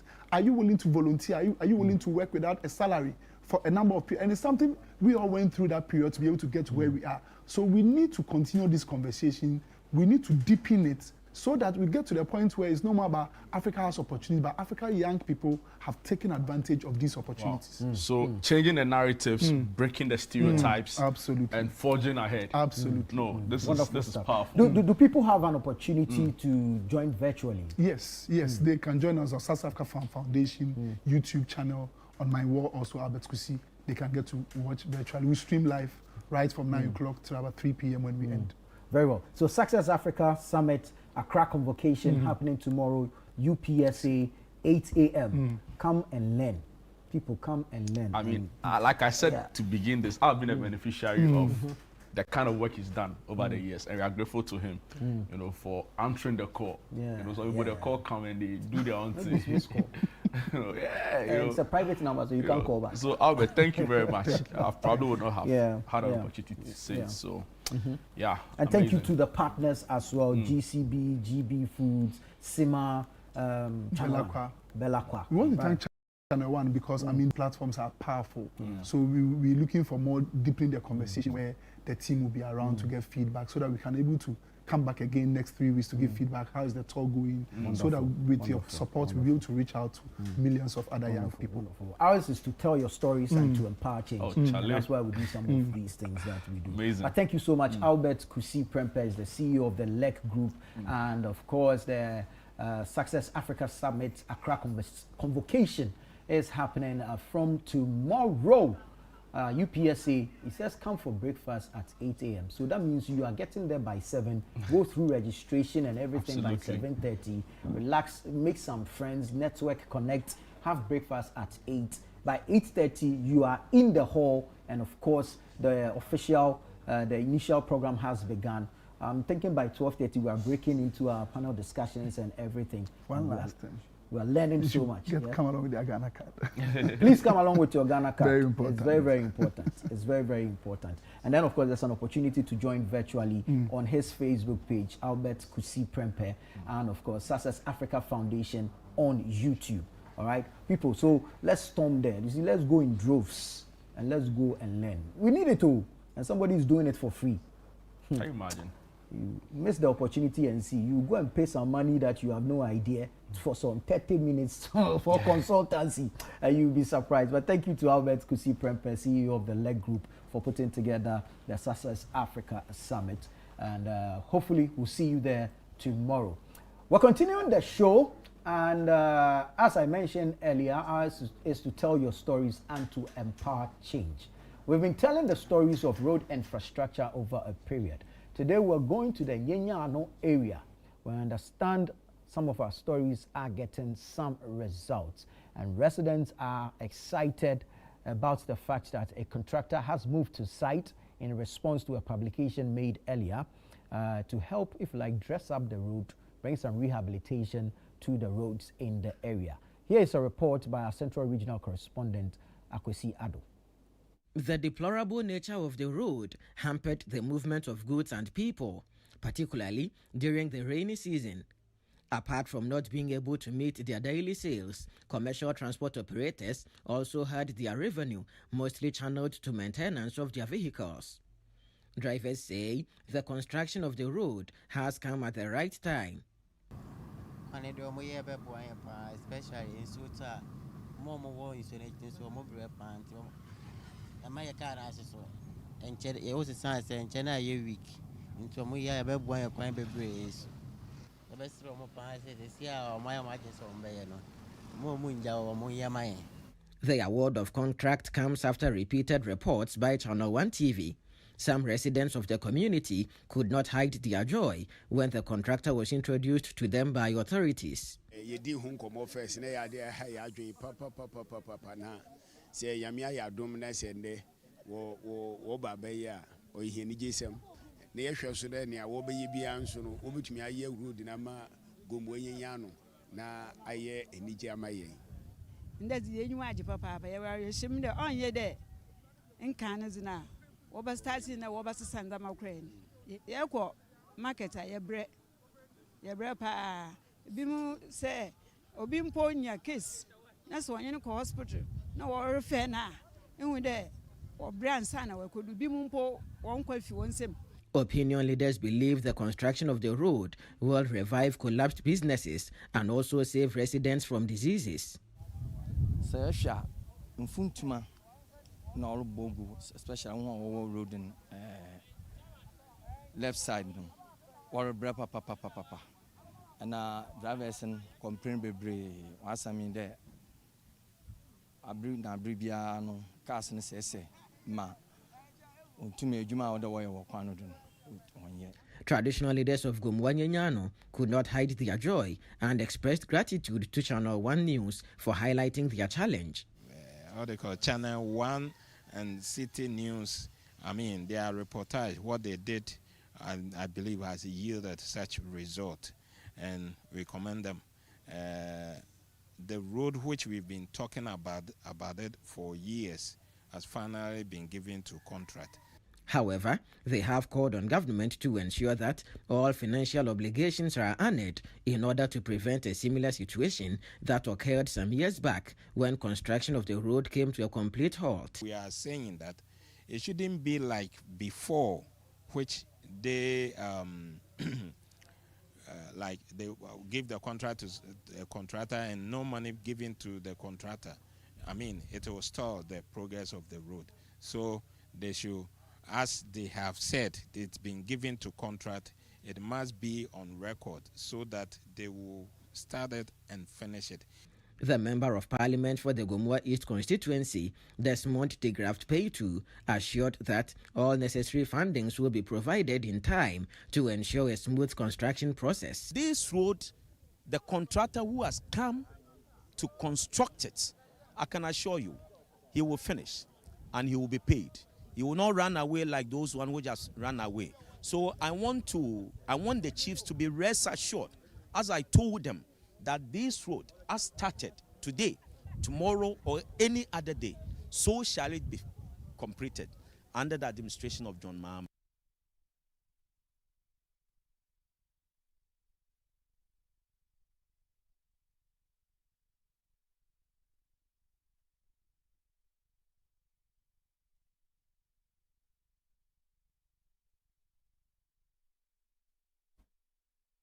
It's a report by our Central Regional Correspondent Akwesi Ado regarding the state of the road and, of course, the response to the call that was put out by the residents and chiefs of the Nyenyano area.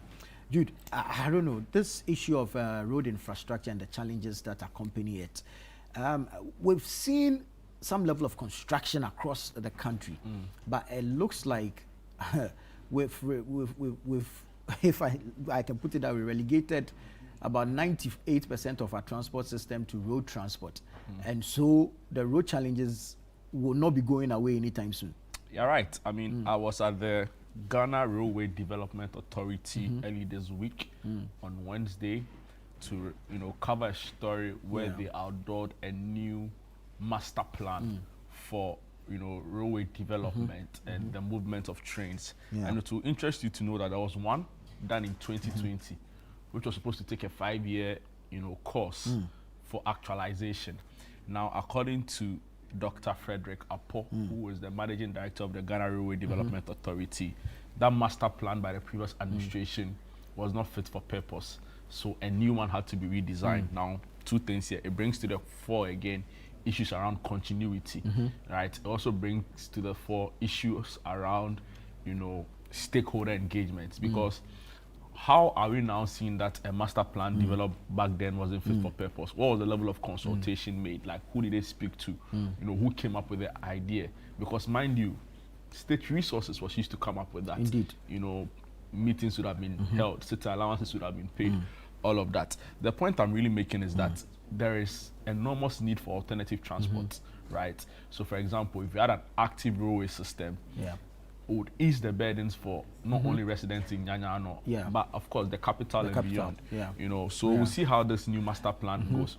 And even extend the lifespan of the roads when they are constructed. Absolutely, because one reason why the roads get to or tend to deteriorate early is because you have a lot of heavy cargo moving on this. Exactly, heavy vehicles. And one of the usefulness of trains is that it's a conveyor belt for these cargos, right? So it's not far-fetched at all. It is there's a direct linkage, So hopefully we can explore that. We get the experts to speak and to that. not to digress or even take away the conversation from the roads, but on the railway bit, the authorities were in the western region to commission some trains to facilitate cargo transport from that end to the port.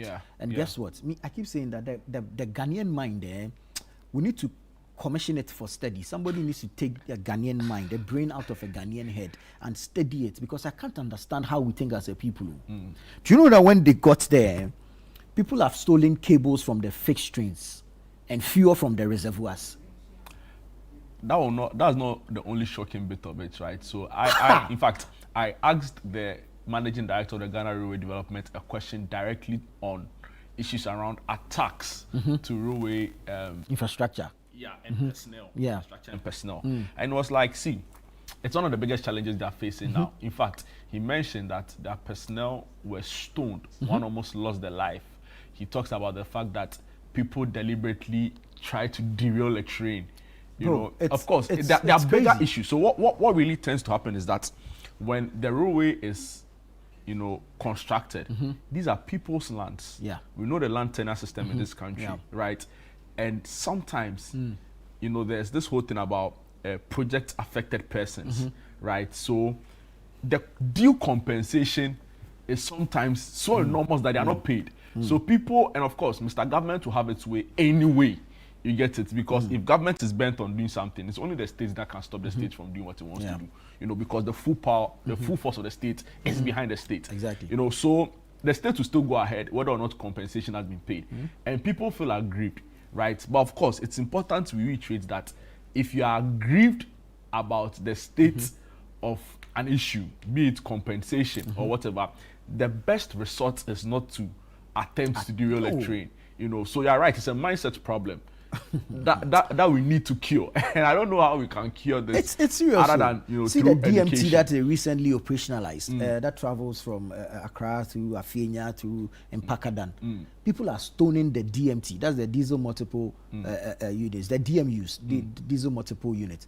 People are stoning the train when it is in motion.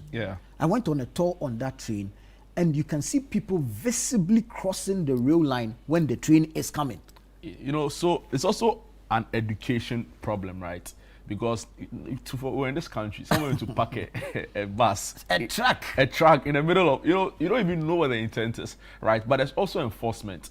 So again, the railway director said that they were going to liaise with the police for some kind of security along. He talked about the fact that we're also going to build fences, right, along these major railway tracks from Tema to Mpakadan.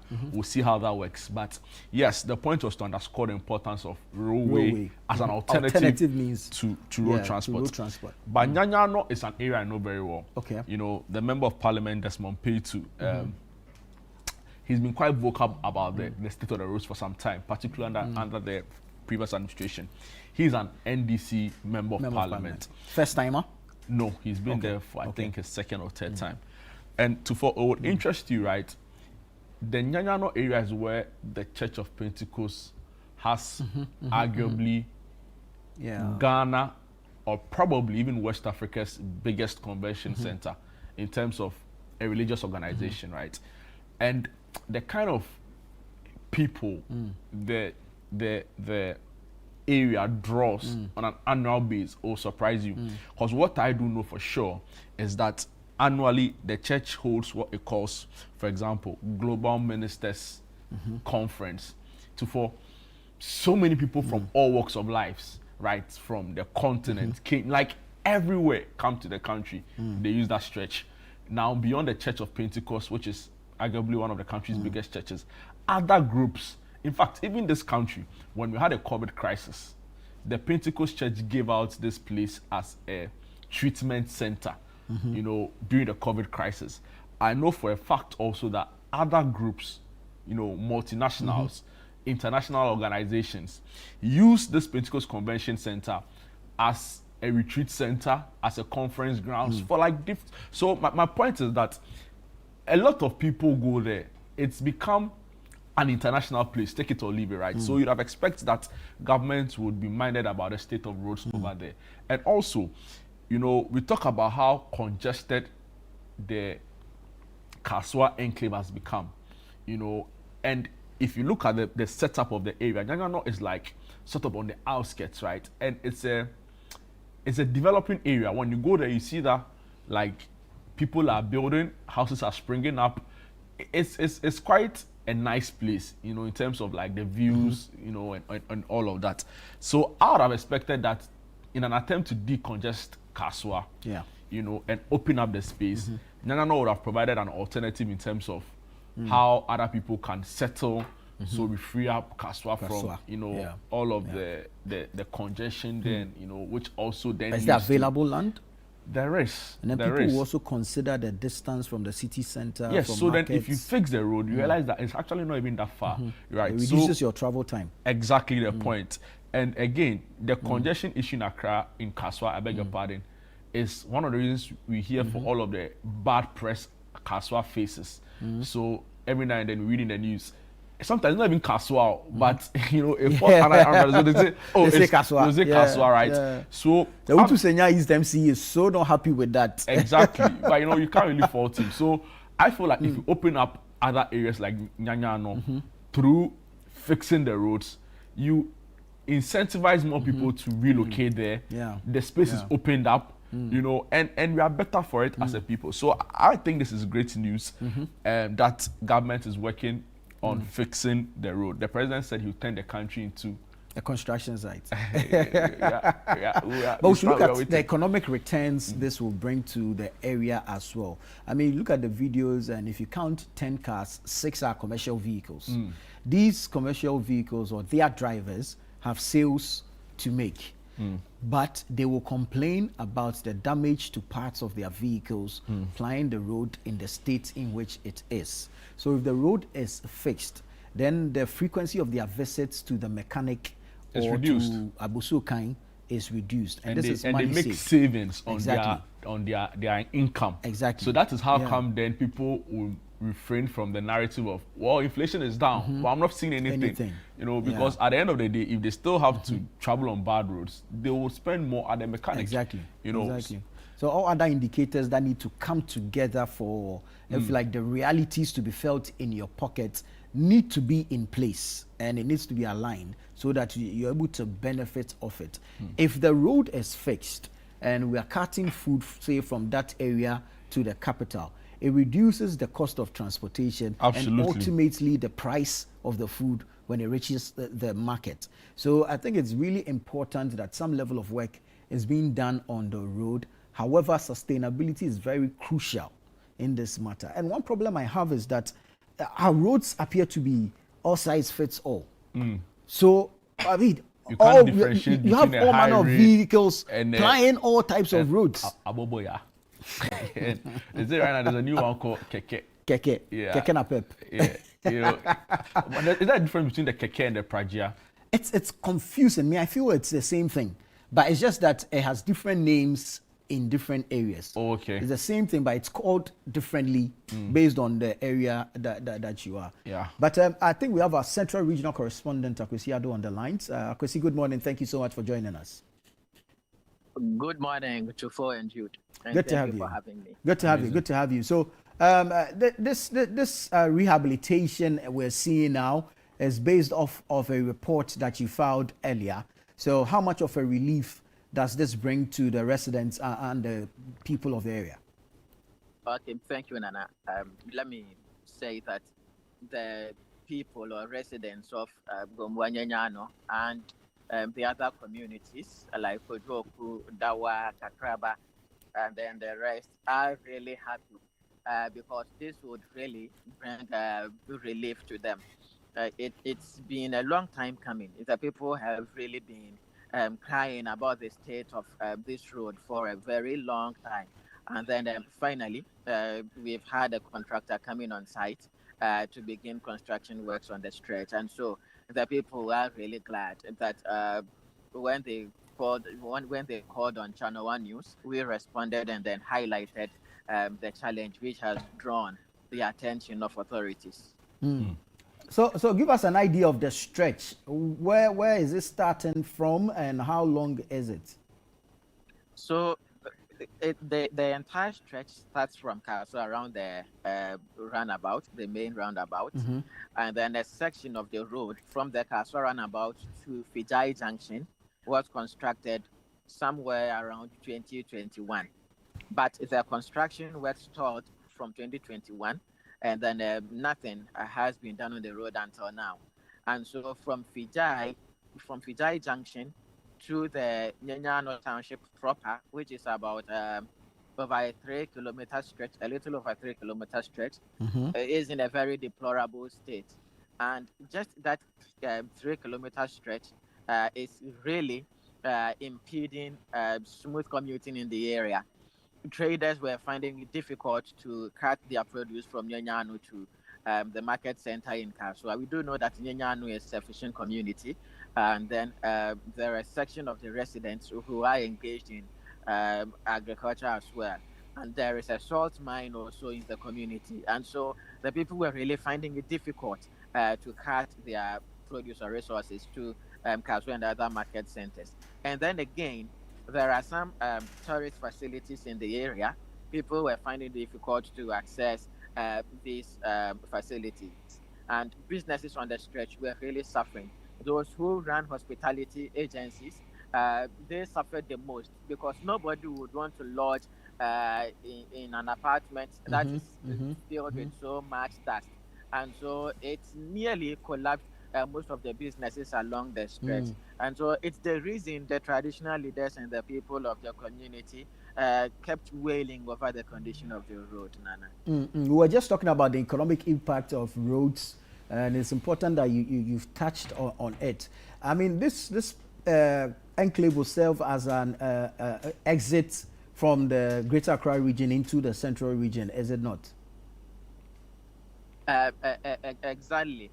Right. So that area, you know, it's located along the coast.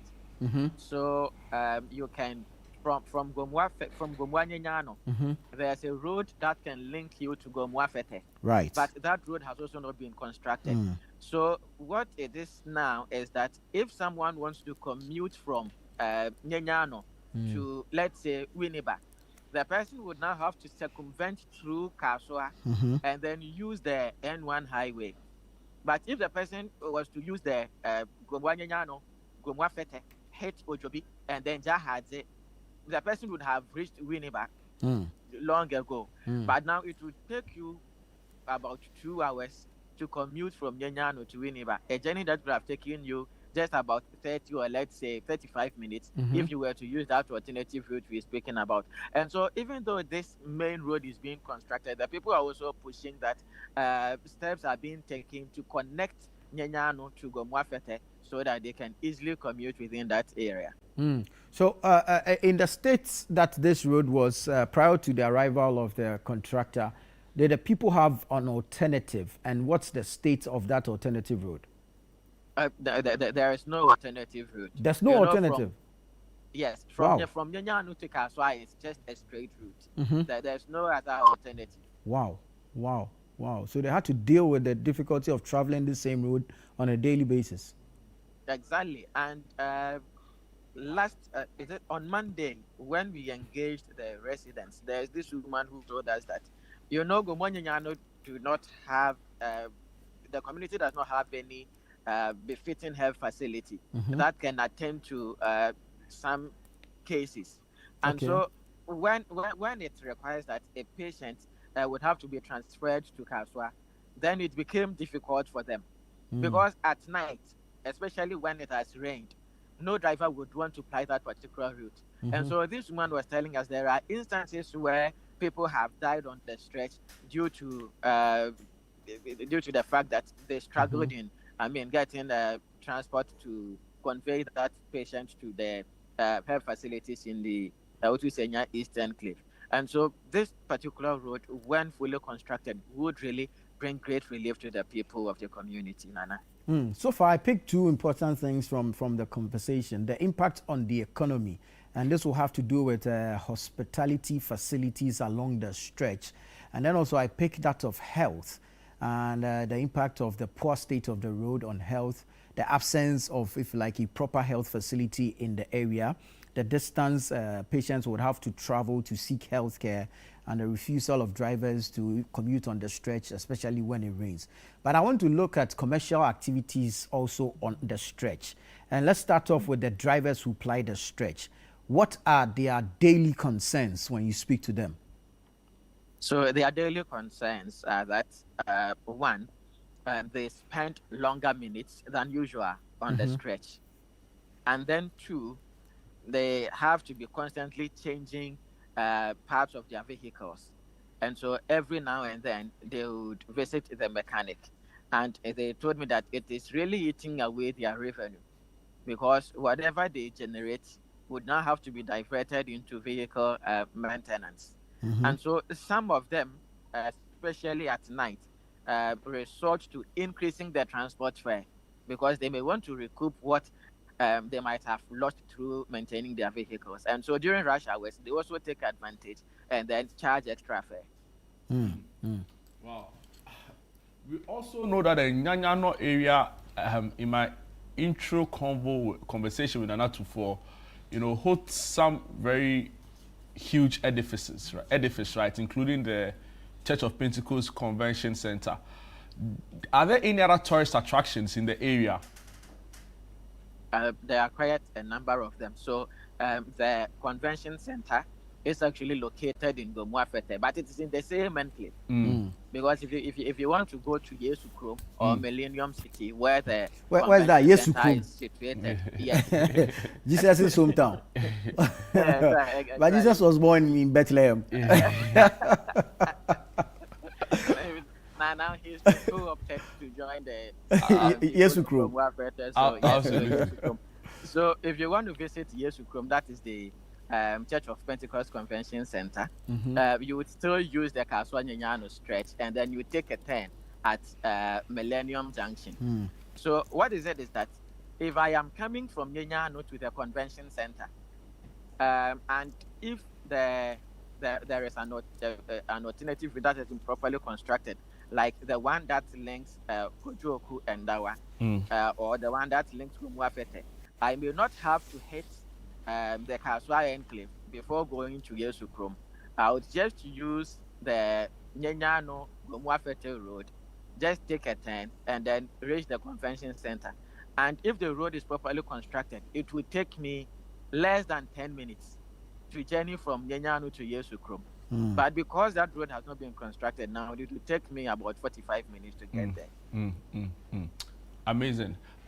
Can you also share with us, right, for from the point of view of the contractor, what were their issues they had prior to the fixing of the road? So, and has it been resolved? So this is a new contractor that has been brought in to construct the road. This is Just Mo. Previously, I knew that somewhere 2015-16, it was Sapato that was working on that stretch. And then there was a review of road contracts by government in 2017. Then the construction stalled. So I do not know whether it was Sapato that came back on site to officially construct the road or it was another contractor. But I do know for a fact that this is a new contractor who has been awarded the contract to work on the road. And this is Just Mo. And what we are hearing is that the previous contractor could not finish the work because of lack of payment from government. So he worked up to a certain point, raised certificates, but he wasn't paid, and so he also decided to abandon site completely. Wow. Thank you so much for your time, Akwesi Addo, who is our Central Regional Correspondent, offering us very important insights to this conversation. Well, we do have the Ankobia Hene for Nyenyano, that's Nana Ayi Kwe, joining us to shed more light on this particular, or this developing story. Nana, good morning and thank you so much for your time.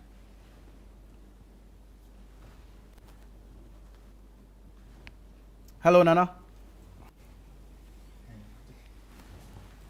Hello, Nana. Good morning.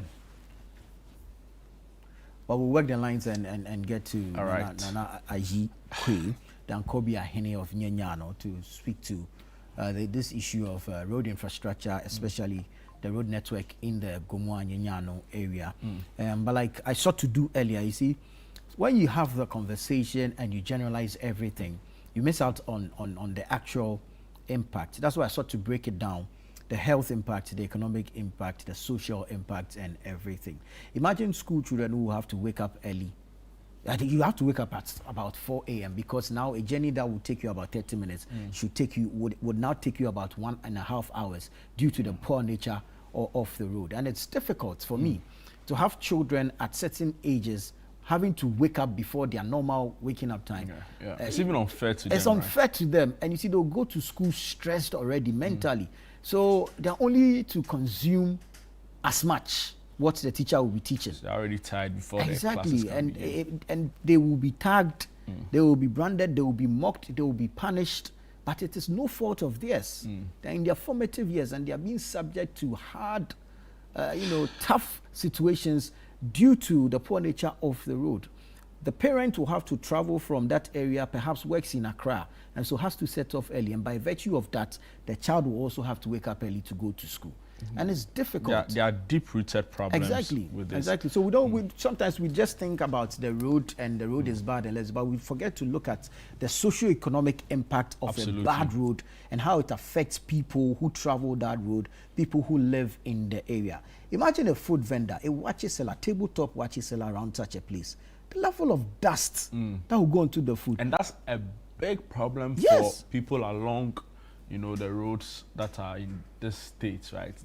I remember doing a similar story at the Botiano Aplaku Road, 024. It was bad. And you're talking about hundreds of people, right? Somebody had to stop the cold store business because by the time she brings the produce, the meat. Yeah. So dusty, very unattractive. And looks people so unhealthy. Actually stopped buying from her. So she closed down her shop. There was this pure water seller who now had to go somewhere else to go and sell. There was this other dress, boutique seller. So the impacts are enormous. That's why we expect government to work. But for you also realize that there's a big problem, right, in this country, or particularly during the last administration.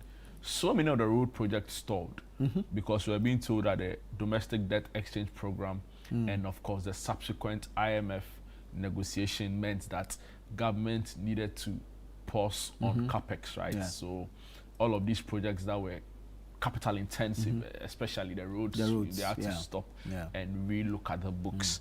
So my concern is that I think Governor Kwame Agboja has started off to a very good start. He seems to understand the sector he's been placed in, and for me, that's even like welcoming news already.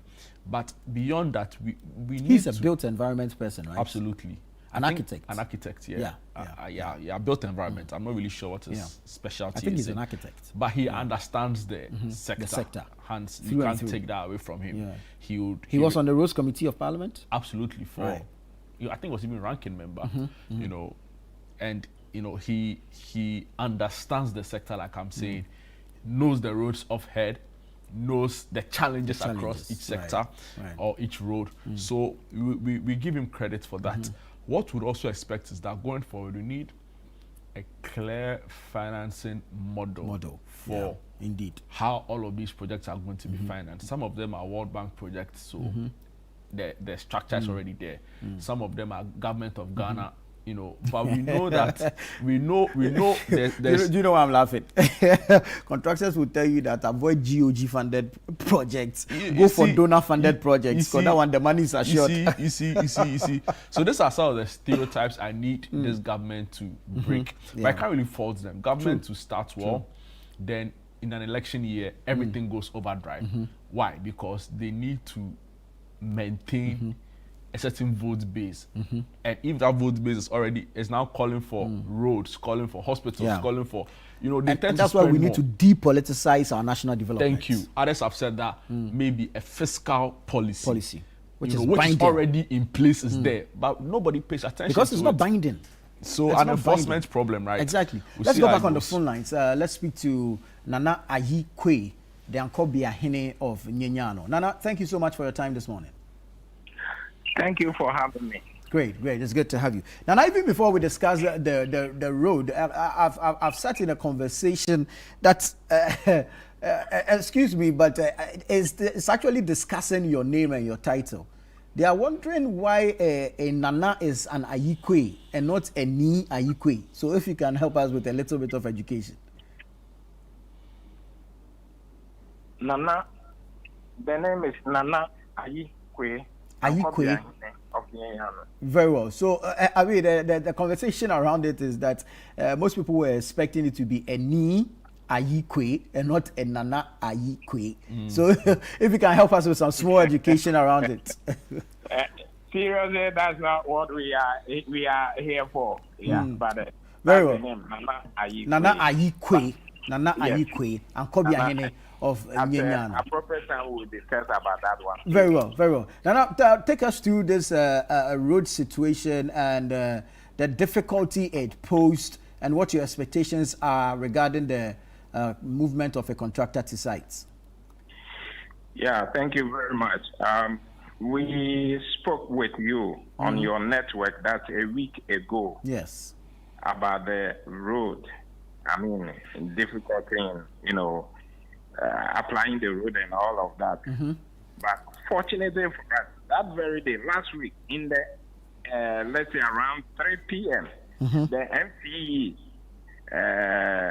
Nana Akom, and the contractor called us and told us they are coming to start work on the road.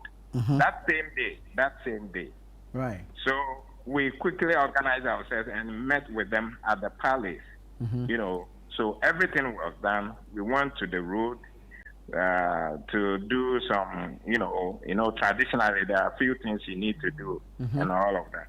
So we went to the road and we did whatever we need to. It has to be done. So the following day, the following working day, that's Monday, the contractor was on the road, started working, and what a joy to be for the road to be fixed. I mean, we are very much happy, and this all, I would say, it's part of City News and then Channel 1 TV. Their reportage based on that this thing has been the road has been granted to contractor, and it's working. As I speak with you, they are working on the road. Yeah. So in fact, all of us, everyone at the place is very happy, you know, about the situation. Yeah. What kind of assurances have you been given? Because we understand a contractor has been on this road before and then abandoned it. So what kind of assurances have you been given regarding this particular contractor and whether or not the project will be completed entirely? Yes, we did talk about that. And fortunately for us, the MP also came around on, I think, 3 days ago or so. Yeah, also confirming that the road has been given to contract. But meanwhile, before he came, the contractor has been on the road, started working on the road, fixing the gutters, the broken one and all of that. And in fact, we told them, this road has been given to contract before, and it was stopped. For whichever reasons, we cannot say it now. So we asked them, we don't want situation whereby the construction will be stopped and the road will not be completed. And every assurance was given to us by the MP, assurance given to us by the MCE, and even the contractor that they are going to finish the road, including the one from Nyenyanu to Dawa end. Yeah. That one, they have not done it before. So it's a new contract they are going to do. So it's also part of the contract they are going to do on the road. Yes. So they have, in fact, given us the assurance that they will not stop anything as they have started. Will stop only when they have completed. Wow. I can clearly tell the excitement of this project to the people of Nyanyano. But beyond... Now, if you have to say, in fact, I cannot express my... You can't quantify the excitement, right? Hopefully, it lasts long enough and the roads are actually fixed. Yes. But you know, we also know that when some of these road projects are being done, there are other ancillary works that government would usually also work on, right? Do you know the full scope of the project, and are we to expect any add-ons in terms of what is being constructed? Oh, for us right now, all that we want is the road to be fixed. Yes, we also appeal to the MP and the MCE about the other roads from Nyenyanu to Kojoku, from Fifi Junction to Fifi inside, and many other roads linking in the community. So we expect that, yes, in our palace, in our local palace, they say that it be the way no more, and I would to be a happening. So meaning that as we have some in our map, the preparing of the new one will be much more easier. So we're looking out for the government to do all of that for us. We believe with this government, the way things are going on, in fact, we are very happy and we know they will deliver. Interesting. And we know they're going to do whatever we need in our community. Yeah. As a traditional leader, have you met with the contractor on site, and have they given any assurances to you in terms of timelines, right, and even deadlines? Yes. As for timeline, they have not been able to tell us now, but we've met with the contractor. As I speak with you now, they are on the road, working on the road, and we've given them a place to stay for them to have. A place to sleep where they will sleep, and we've given them all of that. We provided them with all of that, free of charge. Yeah, yeah, serious. Yes. So that they're able to. Yeah. That's actually what I was going to ask you about, your own contribution as traditional authorities in the area to assist in. So if you ask, I didn't wait even for you to ask. Exactly. The point is, I think it's the excitement. Yes, we're giving them a place for them to sleep, for them to stay. Free of charge. In order for them to be able to construct the road for us. Yes, we've done that for them. Very well. And the level of engagement with your subjects, the residents of the area, many a times we see that construction works begin and some people feel they will be affected, and so there's some level of resistance. What kind of conversation or engagement have you had with your residents for them to understand and allow the contractors the room and space to complete their work? Okay, yeah. So for that one too, we've also done that. And in fact, if they will pull down the palace for the road to be constructed, if the palace is in the road and they want the palace to be removed for the road to be constructed, we will let them remove the contract.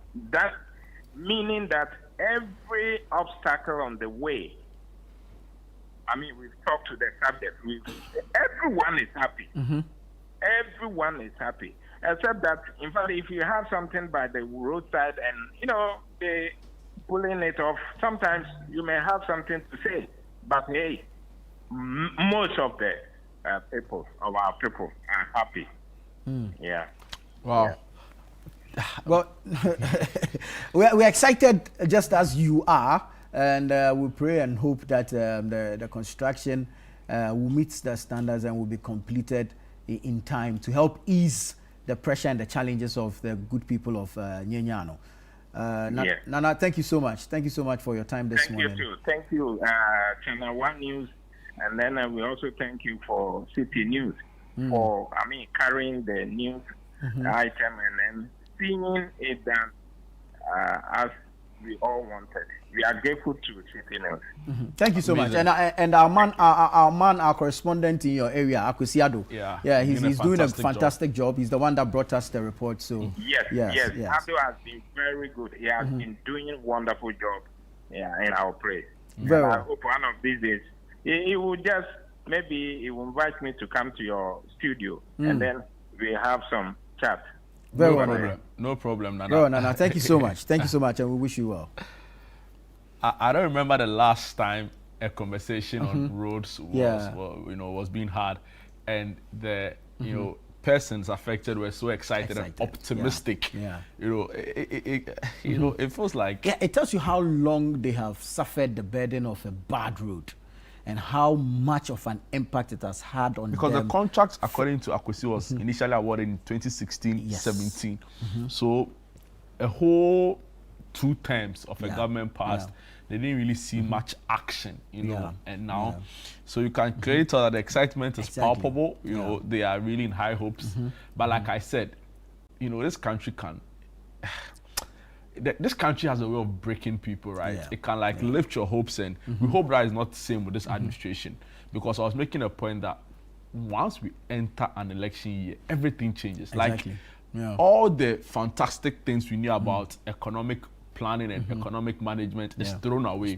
And expediency becomes there's an election to win. Exactly. But we don't build countries like that. Exactly. And that is why people are of the view that maybe, just maybe, this whole 4-term tenure thing, it will not work in our case, right? Because, for example, if you go to some communist states like China, right, they have a long, the president is there, he knows that at least his next 10 years is secured.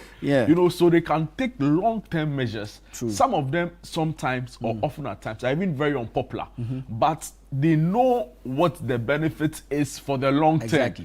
So they weather the storm, they break through the initial resistance, and they do what they have to do.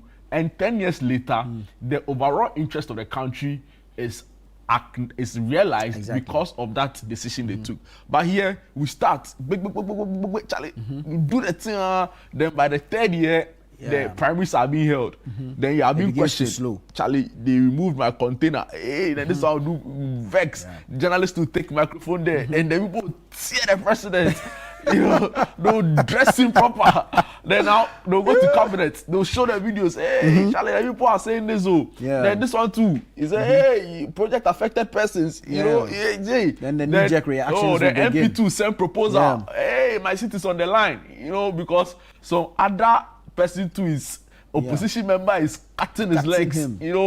So by the time we arrive at the conclusion, and okay, then we'll hold this.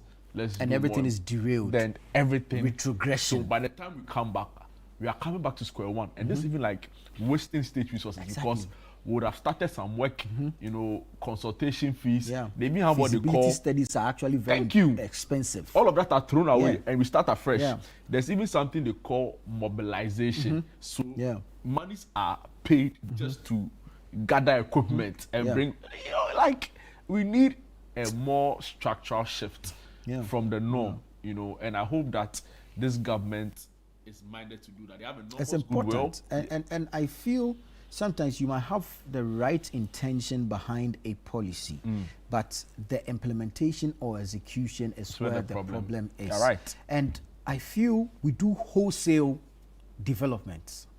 So I have this thing I say that we develop without planning. True.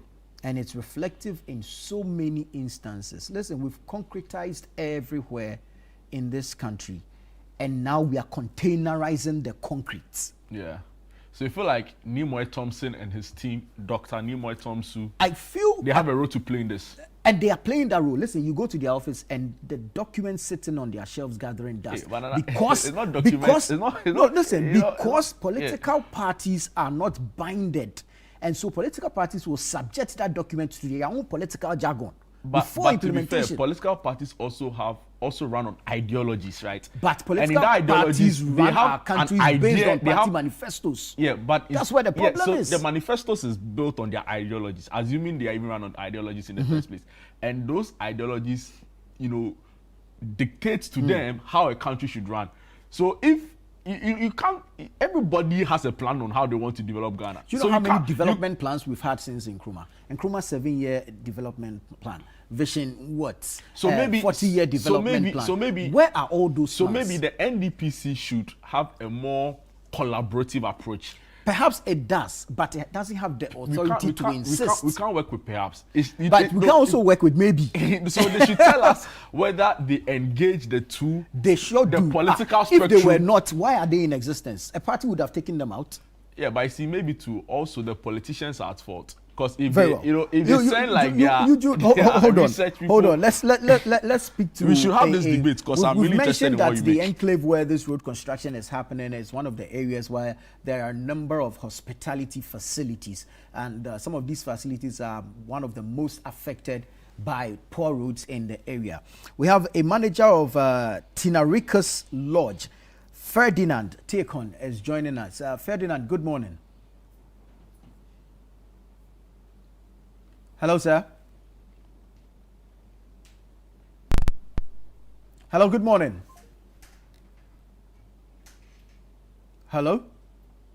Very well. We'll work the lines and bring him back on so that he brings the economic impact aspect into perspective. I'd love to listen to a business owner on how this will impact them. But back to my point, National Development Planning Commission, NDPC. You make a fantastic point about their role in this. You know, but I'm also saying that in the long term, they need to work with the political parties because see, Nana, our Fourth Republic has taught us. The history has shown us that it is two political parties that will win an election. Indeed. Until such a time we see it. But I even think that we should go beyond the two and incorporate political parties. Maybe they are doing it, but we don't see them. You know, but if they bring it out there, like imagine the National Development Planning Commission holding a big conference. I'm not saying the conference is the answer to all of this, but like we should see televise it on the major TV channels. This is the policy proposal. This is what's done. See, their policy proposals are launched by presidents who belong to political parties. But what's the level of engagement from political parties? Stakeholder consultations are held. Government appoints people to go and sit there. See, and be part I don't of want the to. I don't want to push this too much, right? But for example, take the Constitutional Review Committee. You can't fault their work in terms of, in fact, they didn't even go to every region. But people are quick to cut them some slack because we saw the level of engagement in terms of the work. This is a committee or a commission that was instituted for a specific job for a period. But the NDPC also has a particular job. Is an established state institution.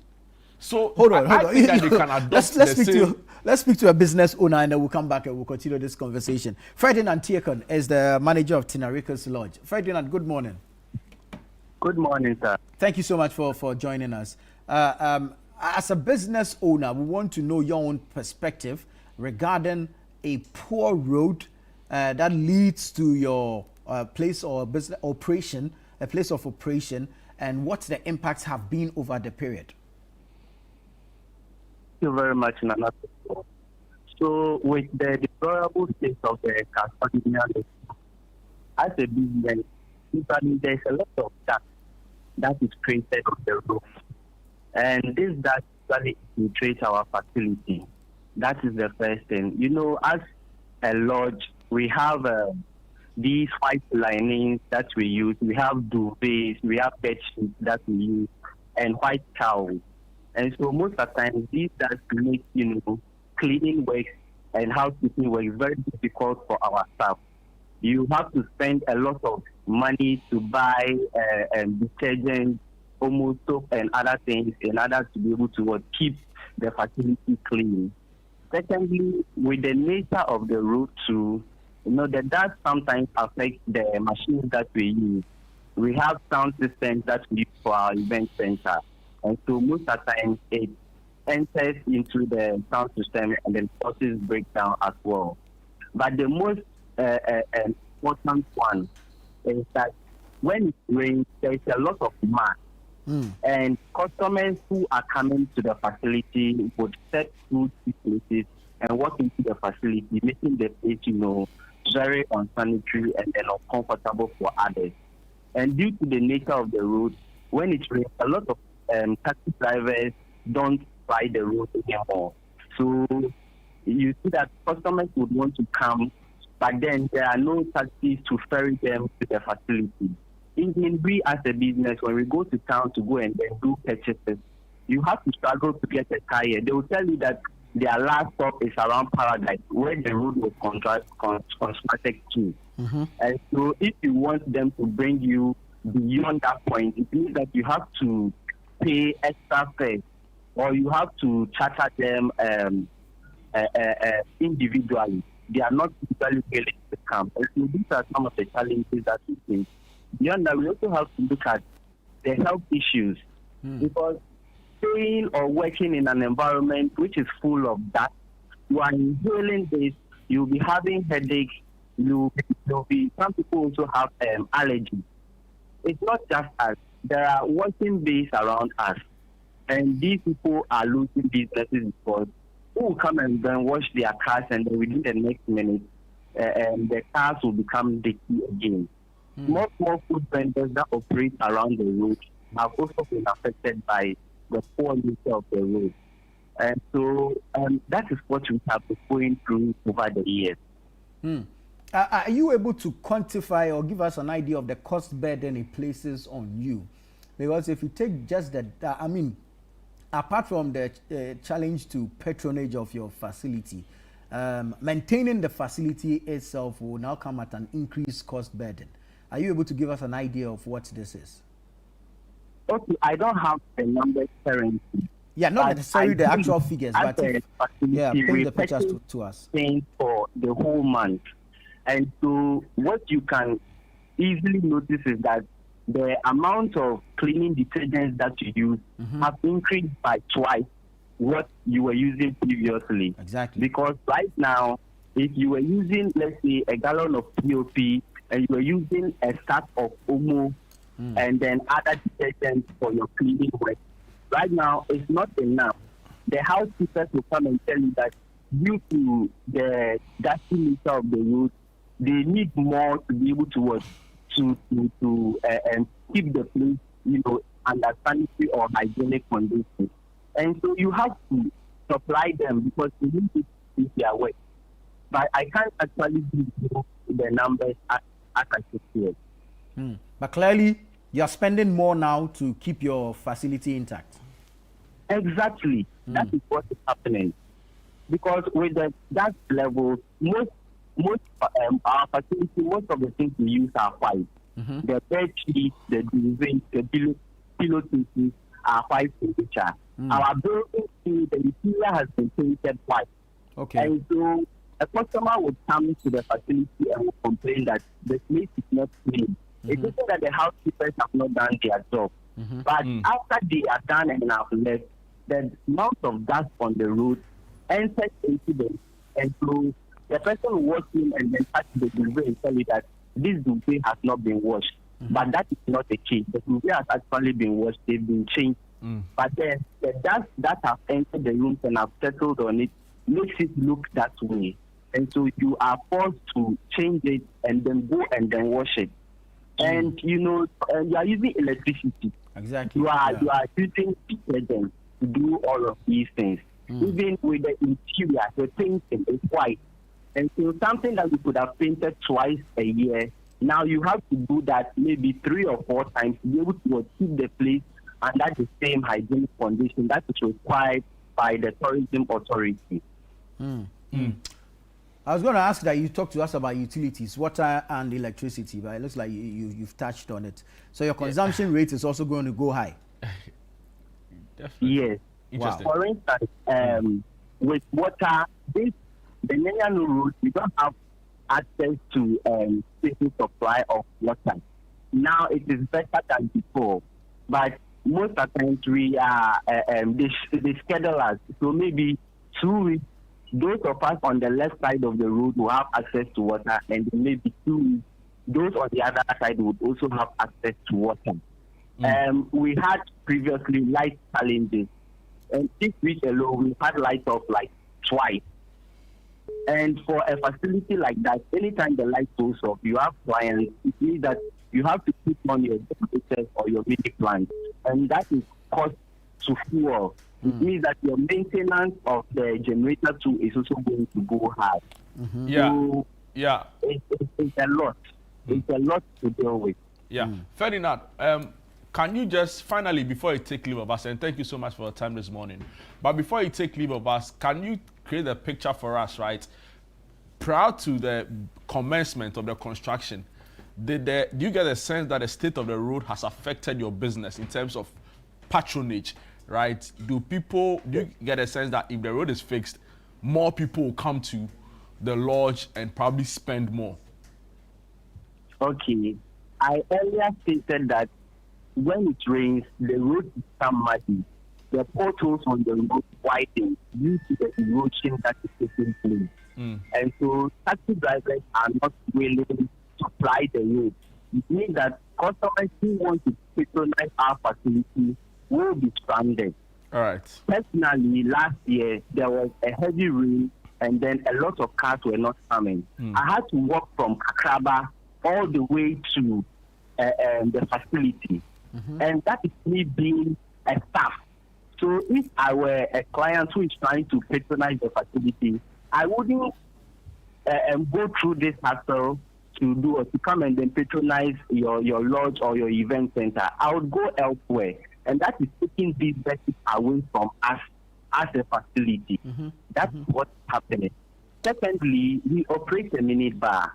We were previously doing an outer bar and an inner bar.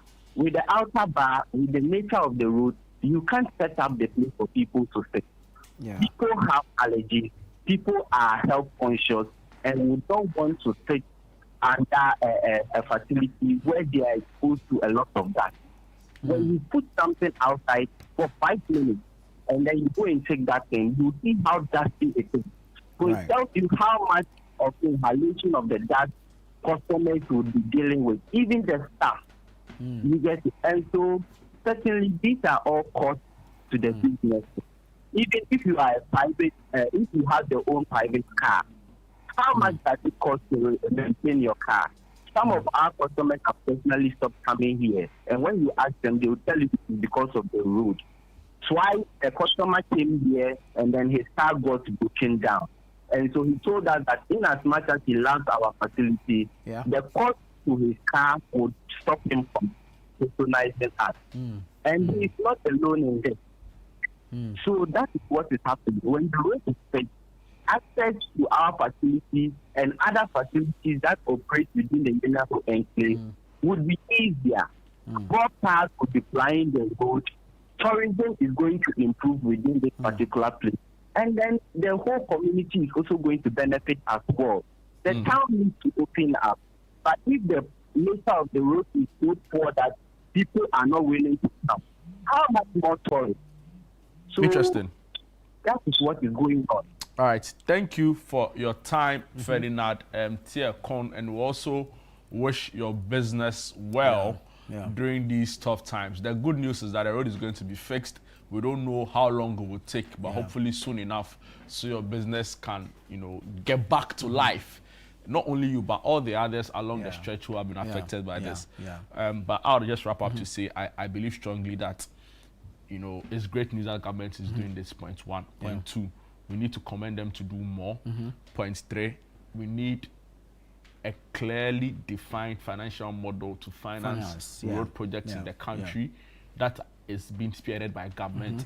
Point four, government should be mandated to ensure fiscal discipline and also work towards the timely completion of all of these projects, irrespective of whether we're in a campaign mode. You want roads fixed, and yet you want fiscal discipline. It's wishful thinking, maybe, but I believe that we can do it if we want to do it. And point five, the National Development Planning Commission should be minded to enforce some of these things, right? They don't have the authority to enforce anything. Then we need to revise their mandate. Should be minded to implement the plans of the NDPC. That's how you should be. The call is to be to the politicians when they get power. And the NDPC then should be very collaborative. Who says they are not? I don't see them. Dude, their work is to formulate the policies based on the research and the assessment of a country. The National Review Commission, their work was also to formulate proposals. They have formulated and presented. Yes. Who says the NDPC has not presented? I'm talking about, I keep telling you that their plans are launched by the authorities I'm not even talking about the successive governments have seen their plans and ignored. I'm not talking about the enforcement. Did we not see Vision 2020 in this country? I'm saying that. Did we not see the launch of the 40-year development plan? There's even Nkrumah's 7 years development plan. If we should go back and implement just 4 years of that development plan, the plan, we'll be rubbing shoulders with the Singapore's. Yeah, people have differing opinions on Nkrumah. That is my opinion. Fair enough. But again, my point is that the kind of exposure and publicity Professor H. Kwesi Prempeh brought to the Constitutional Review Commission, right, or committee, we want to see the same. You know why? Why? You know why? Because it's a Constitutional Review Committee. No, you know that this is instituted by a politician, a president who had just come into power. And it's one of the things he's doing. But was a president who also brought the NDPC. It's an establishment. This committee's work is done. They are done. Yeah, but I'm just saying, NDPC is still working. No, you don't get. There was political charade around that whole I get that thing. One is a state institution and one is a temporary creation. Thank you. I'm only saying that the kind of exposure and publicity the CRC got, maybe the NDPC in their work can do that. And see, the CRC did not get that exposure on their own. The politicians gave it that exposure. But the NDPC is doing work year in, year round. I also think the people on the committee, the CRC, also brought. So, for example, H. Kwesi Prempeh, even my friend Noah Damte, who's a lawyer and was added onto it. Who has so many suits in court. Yes, he did some work. So my point is that I'm coming. My point is that I don't even think that the Dr. Nimoy Thompson is not doing a great job. I have so much respect for him. Guy. He's doing, every now and then he's on a point of view with Bernard. Yeah. But I'm only saying that their approach should be more encompassing. We should see more. It's a debate that we can have for a long time. Well, we can have these debates all day. Shout outs to all my... Anyway, guys, we'll take a quick break. When we are back, we have an exciting performance for you right here on Breakfast Daily. You don't want to miss out on this. Don't go anywhere.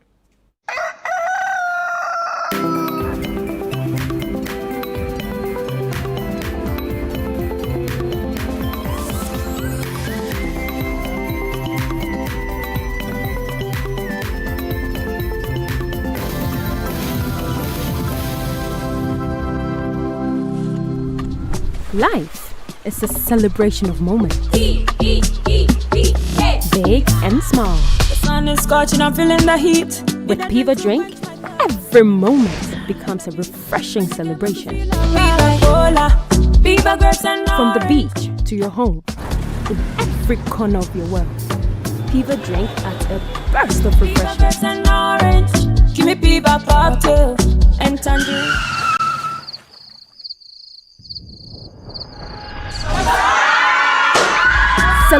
every moment with Piva Drink. Refreshment for every occasion. Piva Drink, a taste you will love. P for Piva. This advert is FDA approved.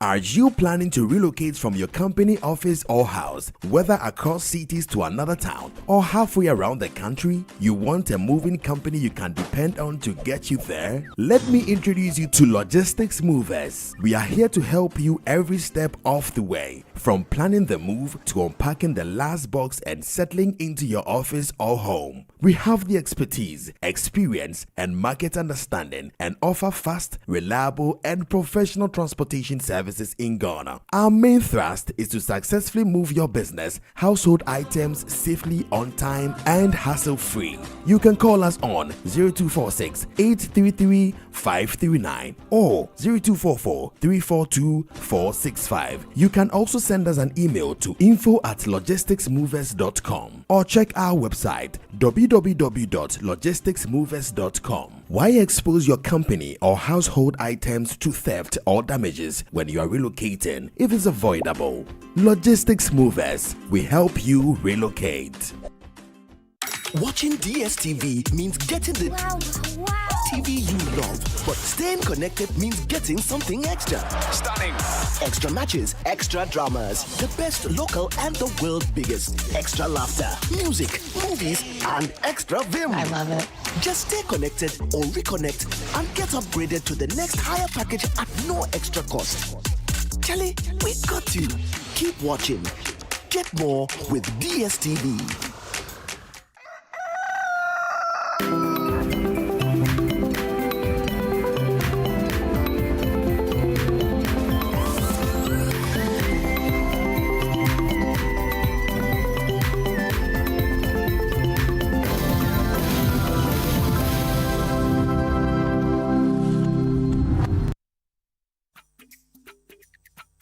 Yes, sir. So this heavy boy right here with the wave band, this wonderful band here, we're still on the month of love, that is February. We're giving you some love music, you know,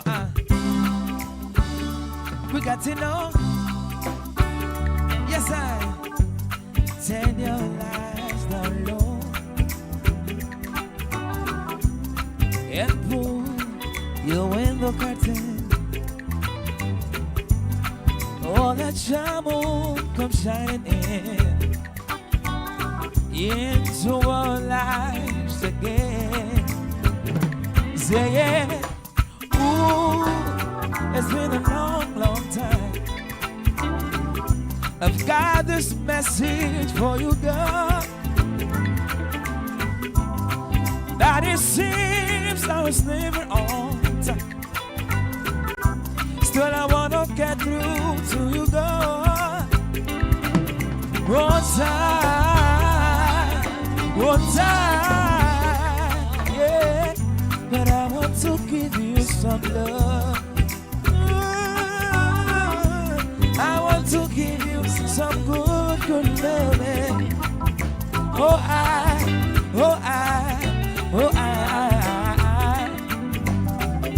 but I want to give you some good, good loving. Turn your lights down low. Never, never try to resist, oh no. Oh, let your love come shining into our lives again. Say it. I love you, and I want you to know right now. Ooh, I love you, and I want you to know right now that I said that I want to give you some love. I want to give you some good, good loving. Oh,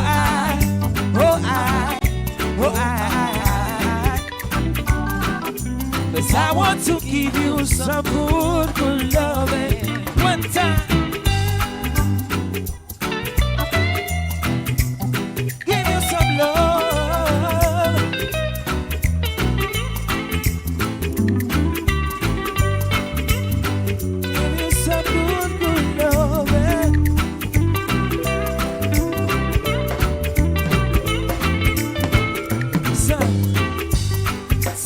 last, oh no.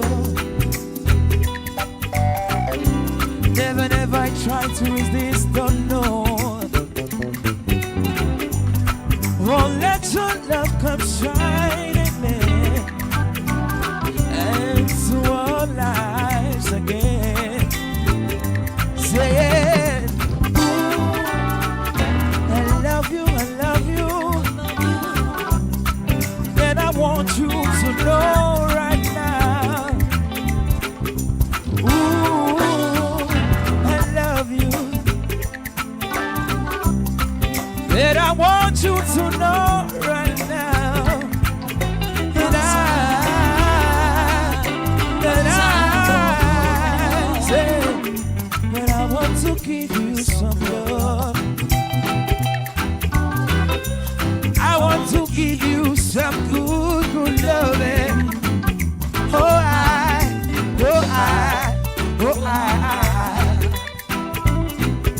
But I want to give you some good loving. This song is to all the women, especially my African ladies. Just know that being natural is also beautiful, you know. Natural beauty, yeah. What do you say now? Yeah. So it never been someone shy till I see your eyes. Yes, I had to try. Yeah, see, oh yes, let's make us marriage right and then approach. Oh, man, we treat you like a man is supposed to. You have to cry. I know everyone can relate to what they find as precious. What do you say? She's royal, yeah, so royal.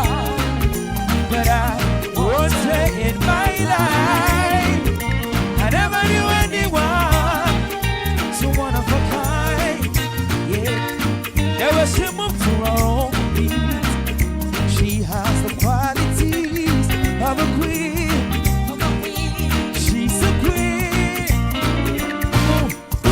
What a natural beauty, but it don't make her to be a cutie. She's a queen, so supreme.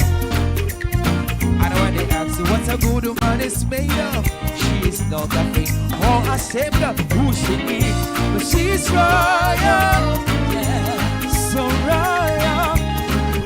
But I won't say in my life I never knew anyone one of a kind until the day that I see your eye. Ooh, be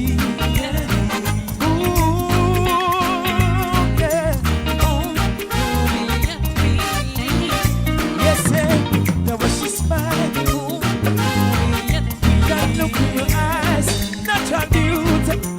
Ooh, yeah, see, yes, I know the king and queen come same time. So I never leave the side. Just look with me through the trial times.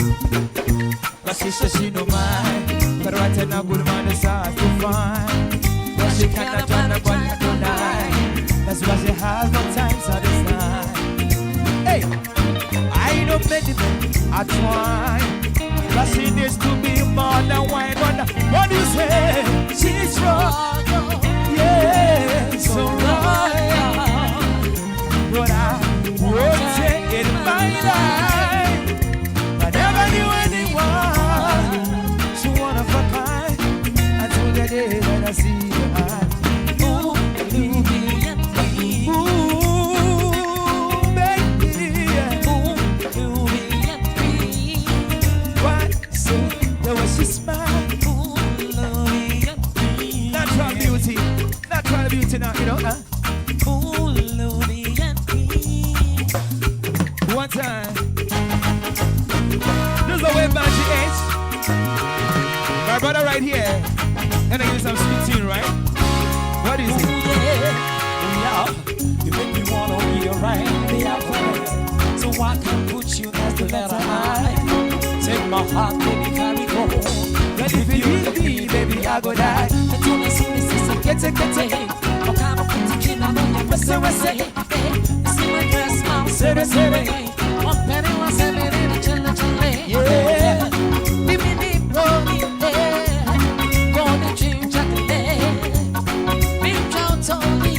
Each and every day, each and every day. That time I did chance and then no money day. My boy, see my heart, what you thought I did run for my day. My boy, I get hand and free love for everywhere I go. What is it? My boy, see the money, baby, come jump up for me. And then me tell what kind of what's up with me. What's up with me? What's up with me? All the my lonely brother been chat to me. Let's chat to me, yeah. When time can carry you, champagne and I will say Malibu. Then me na even just want to. And that one got me to baby. Ooh yeah, oh, that time I did chance and then nobody did. See my heart, but she thought I cried for my cake. I get mad, I feel I'm for everywhere I go. You know something? See the money, baby. Say what be? No, what you don't say no come baby fita.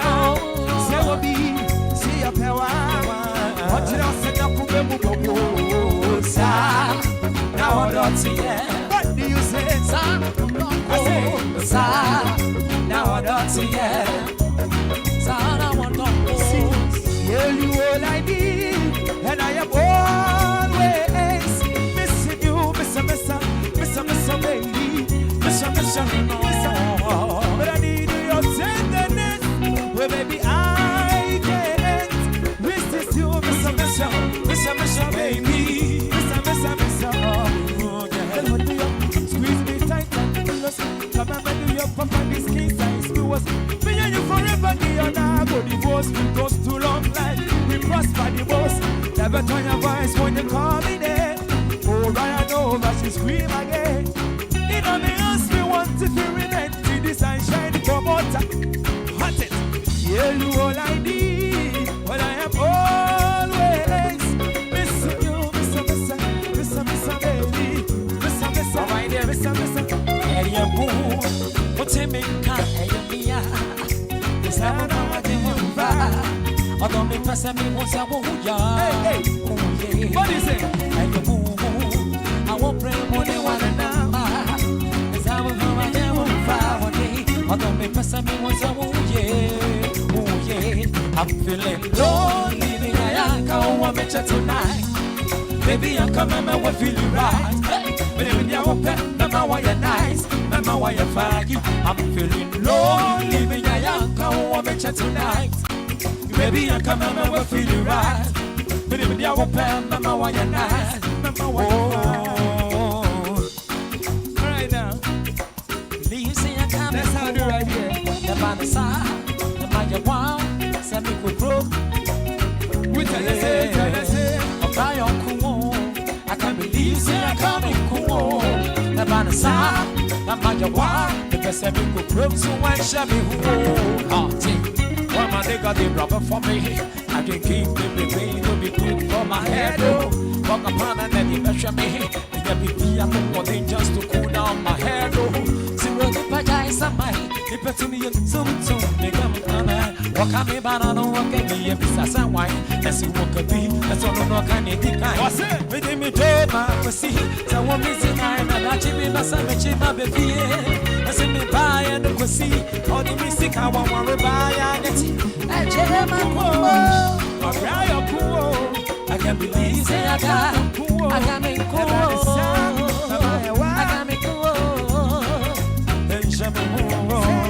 I got me cool.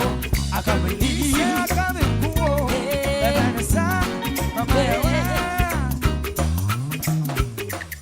We want it.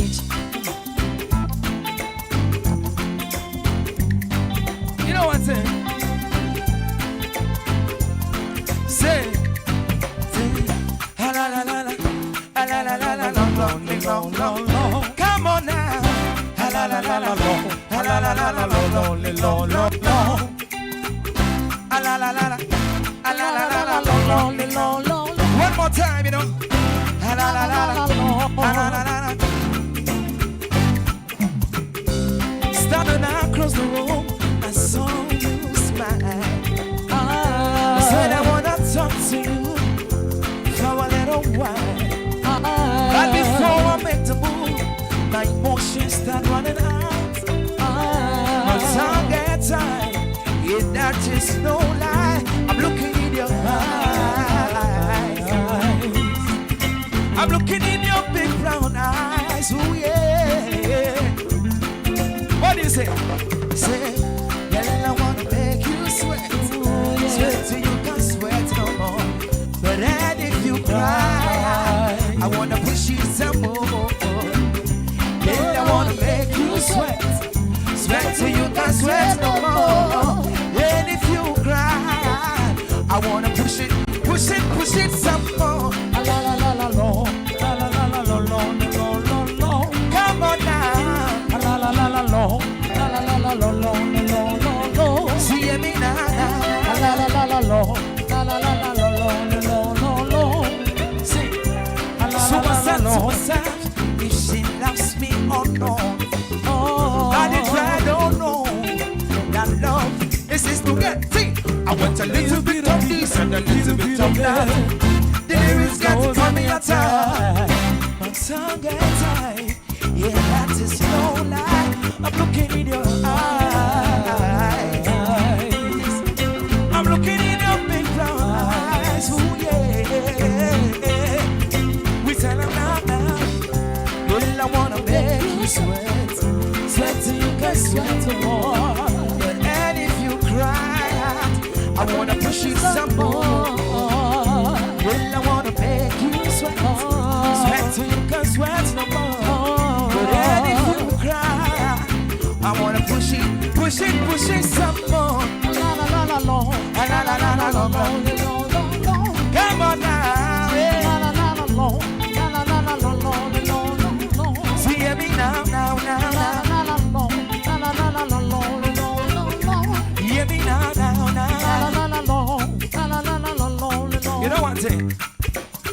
Yes, this morning we're here for one song, and then you know the title is Summer. I released the song in December. My own track, you know how I do right now. Alright, that's how I do right here. Before that, let's give you one song, you know.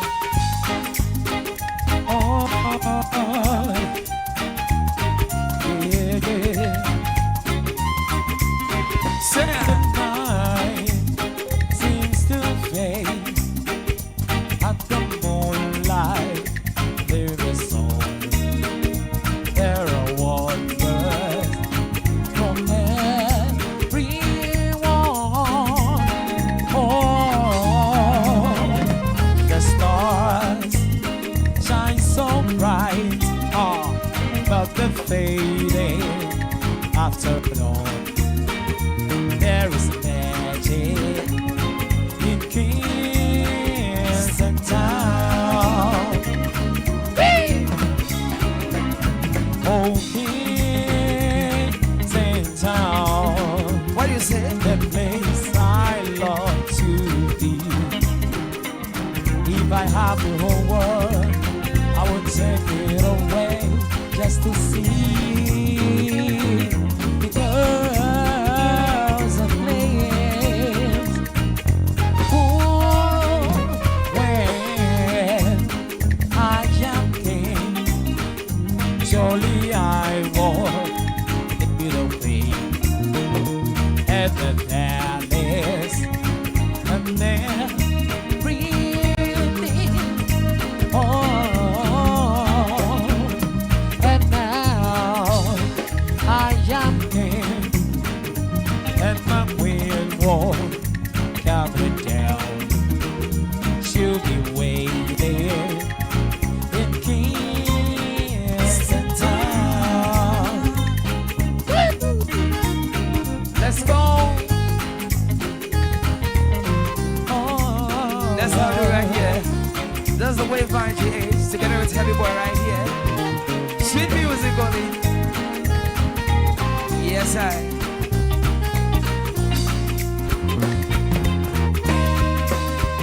what I saw. Yes, I. After this, place I love to be. If I have the whole world, I will take it away just to see the girls that place and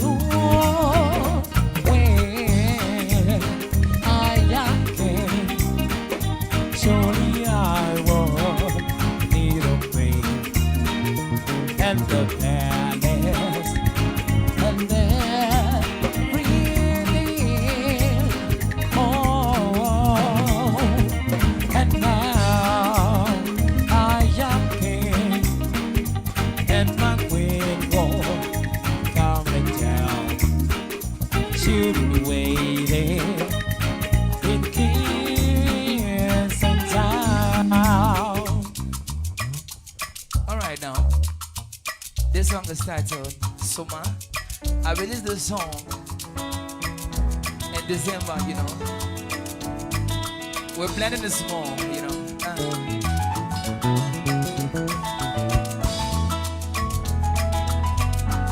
Enjoy some sweet music, right? For the month of life, you know. Summer, I deserve my kiss for God. Oh, I ain't done of my concentration. You and I really made of collabo, and nobody can decide for. When me and you got daylight, so if it be fight, I will fight for you just to make you smile, my love. Oh, baby, I know that be a day for your love. If it be fight, I will fight for you just to make you smile, my love. Oh, baby, I know that be a day for your love. Long time when I wake up, and your mama only thought from my head up. They say love with the fire, but me I cannot. If I'm loving you, I put no guard up. Long time when I lay low, till you came through and you scatter my head. I'm a nigga ain't when they put in the effort. Give me baby, I want to see. See, gonna change my answering machine. Now that I'm alone, but right now we says that we can't get to the fun. And I know it makes no sense, cause you are that at all. And it's the only way I hear your voice anymore. It's ridiculous, it's been months. For some reason I just can't get over it. And I'm stronger than these. I'm facing up, walking around with my head down. I'm so over me blues, crying over you. And I'm so sick of love song, so sad of things. So that we share, you are still here. Said I'm so sick of love song, so sad and slow. Why can I turn on the radio, baby? But if it be fight, I go fight for you just to make you smile, my love. Oh, baby, I know the fear. I will give you my love. Oh. If it be fight, I go fight for you just to make you smile, my love. Oh, baby, I know the fear. I will give you my heart. Follow me, I will follow you. Hey, I go there for you, baby. Baby, no. Yes, I just have your boy right now. And what is it? I said, good.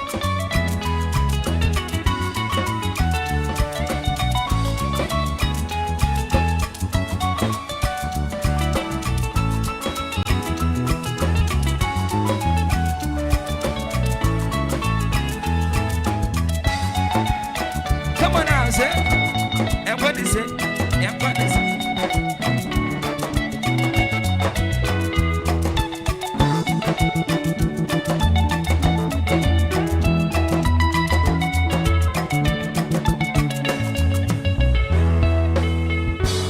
Thank you so much.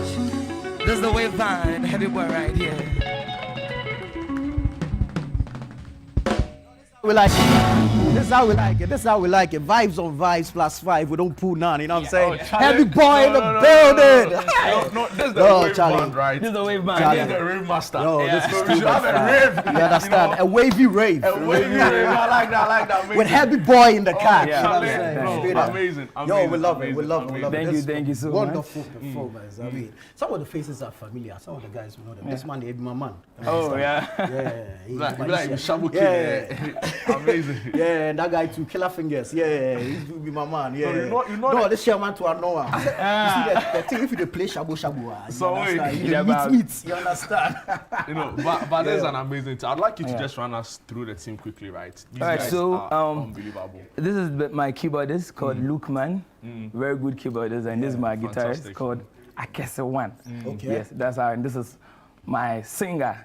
He's the best, one of the best in Ghana here. His name is Prince, and then Josh, the drummer here. Yeah, Josh, fantastic. And then guy. our bass is fantastic Charlie. guy. Yeah. Yes. You know what it's, His name is Biggie Bass. No, Biggie never they show in eyes. Oh, you are looking. you know, it be like the time your guy they sing the My Own, it take him personal too much. You know, it be like something. Something he won't be lost. Yeah, he won't be lost. Can be why. It's so personal. The way you deliver, amazing. Yeah. So how Happy do boy. you put together the team? Alright, Have you so- always known all of them? Yes. I've known them for some time. I was like, no, these guys are good, so let us come together and create something nice. And I do my own solo music as well. And I've been playing band for some years, but then adding this wonderful group to the whole craft will be very, very amazing. And then so we've been rehearsing now and then and playing different places. And I think this is the way forward. This is the best band I know right now in Ghana here, the Wave Band GH, together with Heavy Boy. Yeah. Wow. So how's the experience been for you? How long have you done this and what's been the experience for you? Yeah, so with the live band, I've been in the live band industry for almost like 8 years, and the music industry for like, as a solo artist for almost like 5 years or so. And going for Mentor, TV3 Mentor, and emerging as the second runner-up in 2022 and all that. It has been a great challenge, you know, financing your own stuff with the boys and your own self at home. So the financial aspect and bringing the team together, you know, sometimes lateness and things all go become inside. So, I mean, but God being so good, we are still doing well to ourselves, What's the name? I'm quite intrigued with the name. You know that thing I do? Boy. I like to break it down so Yeah. I can understand it. I'm a slow learner, so forgive me. But I'm breaking it down. I'm doing Heb B Boy, and I'm getting Heb. And you understand? So, It's a very good question. 'Cause so you tell us about the name All right, so and where it came my from. actual name is Herbert. Herbert. Yeah, Okay. so okay. Herbert, and then the short form is Heavy. Yeah. And I added boy, so how B-O-I. can you tell the story? Yeah, you know. We will take it like that. We will take it like that. The short form for Herbert can't be heavy. Oh, let's take it like that. Let's say good morning to Uncle Herbert Mensah. We'll take it like that. You take it, understand? take it. Yeah, of course. I mean, I had to ask because others might be sitting somewhere and wondering, hey, Paddy, heavy there, but it's so good. I mean, we love your craft. I heard you do about 3 of your own songs. Yeah, original songs. Yeah, you did Yeah. 3 original 3. songs. Tell us the story. So, what are these songs and what's the story behind Yeah, these? so I did 2 songs for my EP. I released 6 songs on the EP. Okay. I think I even came When here was when this I released. released? I think Somewhere 2024. 2024. Yeah, so I have Believe He Did. EP name is called the Believe EP. Okay. And then I released another song 2025. That is the Soma that I'm singing now. Okay. 2025, that is last year, December. And then one song in 2023, Hold You Down. So I released all those songs after Mentor. You know, I've been in the music department for some time. I'm a music student. You know. Okay. Yes, I have a degree in music at the University of Ghana and all that. So I was like, let me put whatever that I learned into the craft and see if I would improve a little bit. So you could see these tracks from my 2021, 2020 tracks. They're also good, but then I could see some improvement in the recent in ones. the recent Wow. one. So for you, you studied it. Yeah, I studied and now it. you live it. Yeah. Wow. How different is it? Because I listen to a lot of musicians walk through our studios. For them, it was more like a passion. But you took the pains to actually study the craft of music. Yeah, so how different? What are the differences really? So I think with my own is just the formal aspect of music, you know, just knowing about the writings and you know, different aspects like calculating stuffs in there. But every musician here learns a lot, like with the other learning, if you've been in the music industry or not. But the difference is that you would I don't know how to say this, but you would know whatever that you are doing, and you have some experiences in the school as a community, being in a school together. It's a whole different thing, like learning about choir, how to craft notes together, how to create melodies and all that. Because most of the band members or people in the industry learn people's songs that they've already played. So being in the music industry will let you create more. I would say that. Yeah. It allows you the room for more creativity. Yeah. Good stuff. Right. What do you enjoy most? The live performances? I love live music. Yeah. I can tell. And also, we are moving to the AI world now. So I think that live band will be the thing now, because a lot of songs that we hear are like AI produced. So if you see the main artist singing the song right here with these wonderful musicians here, you will love it. That's why I love live music. And then you feel the whole music in a live perspective with your audience. I don't know if I can put this question to you, but there are certain concerns brewing regarding live band performances and the fact that now you come with a loop man. And so it takes away from the live performance. Yeah. I don't know if you've come across this. I get it. Well, what's your opinion on this? So for me, my opinion is that also the world is changing a little bit. So in as much as you want to do away with some AI, we can't do away with it completely. Completely. I mean, so we have to imbibe technology, to blend it inside, because even the bass is also technology. So everything is technology, the mics and everything. But I think adding the conga to it is also not bad as well. But then sometimes to make the whole thing very simple and all that, you have to use it adds the to the craft, and it brings some sort of vibe to it. So there's no problem there for you. Love it. There's no problem. But then we have a conga person also there. So in case we look at the place and we can add conga to it or not, yes, we can still improvise and use the loops. Amazing. Let me ask you this question. It's a question I ask a lot of young musicians. There's a growing trend of trying to incorporate other cultures into our music, right? So, for example, you hear a song and they want to add like one line from a Nigerian accent. Say the thing. Oh, what brother? Because they feel like they want to reach a certain market, right? Some people feel like it takes away from our own indigenous style of music, right? What are your thoughts around that? So this one, I have a whole, notes on this kind of this one. So it's like, this is my ball, but like my court, So in school, let's say, one of the pioneers for Afro live music. That's what I do. So I was like blending Afro, how do we say it? High live music with any African genre inside there. Over the years, what I saw is that when Ghanaian musicians, upcoming musicians want to sing high life music and want to maybe improve upon it, like there have been changes, like revitalization of high life music is very needed because the old ones want us to sing like maybe the Ampedus and the same thing that we usually do. That is singing. That's the singing aspect of it, not the instrumentation though. So I think that if you are adding Afrobeat lines to it and blending it, is the way forward. Cool. I mean, it's the way forward to go because you're not losing everything. High life itself was derived from different genres. I like it. I like this. This is the most different answer to the question I've asked a lot on the show. Also because you study music, so you know what I'm talking about. He has a different perspective. I'll give you that. People feel like now if you want to blow, in quotes, right, you need to jump on social media. How important is the orange economy? And when I say that, I'm referring to everything digital, social media, to your craft as a musician now. I think now the way forward is social media and a little finances to it. But I think those days you would use the traditional media a lot. That's the TV and the radio station. You pay Payola plenty. But even up to now, we have to blend the two together. One thing that we should also state is that we can't do away with the traditional media because whatever that you need to put on social media comes from the traditional media. Like this live performance would also go on social media, the same thing. So I think we can't do away with social media as well. That is the main tool now. That takes like 70% of it, and then traditional media 30%. So if you want to promote your song, it's TikTok, different places. The only disadvantage is, you see, people don't really know your song from head to toe. Like they just look at a 1 minute thing and that's the training aspect of it. So we are pushed to do music every month, every 2 months. because the training, like there are a lot of musicians in Ghana now. I get it. I get it. And sometimes there's a tendency of the music going without the artist. Yeah. So people are unable to know put the song, but they don't know the to the voice, the image. Yeah.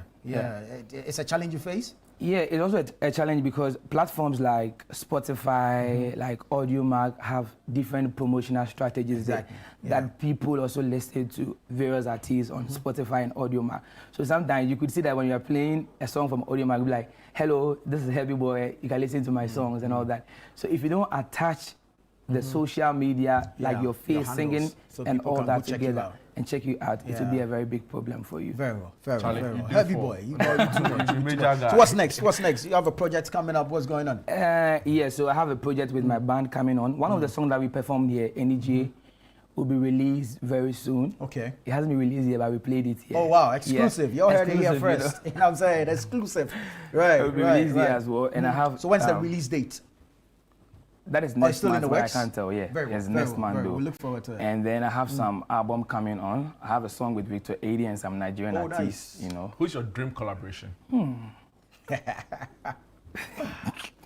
have plenty in mind, but then I would love to have a music with Kojenchi. Kojenchi? Yeah, I love him so much. I think he's part of it.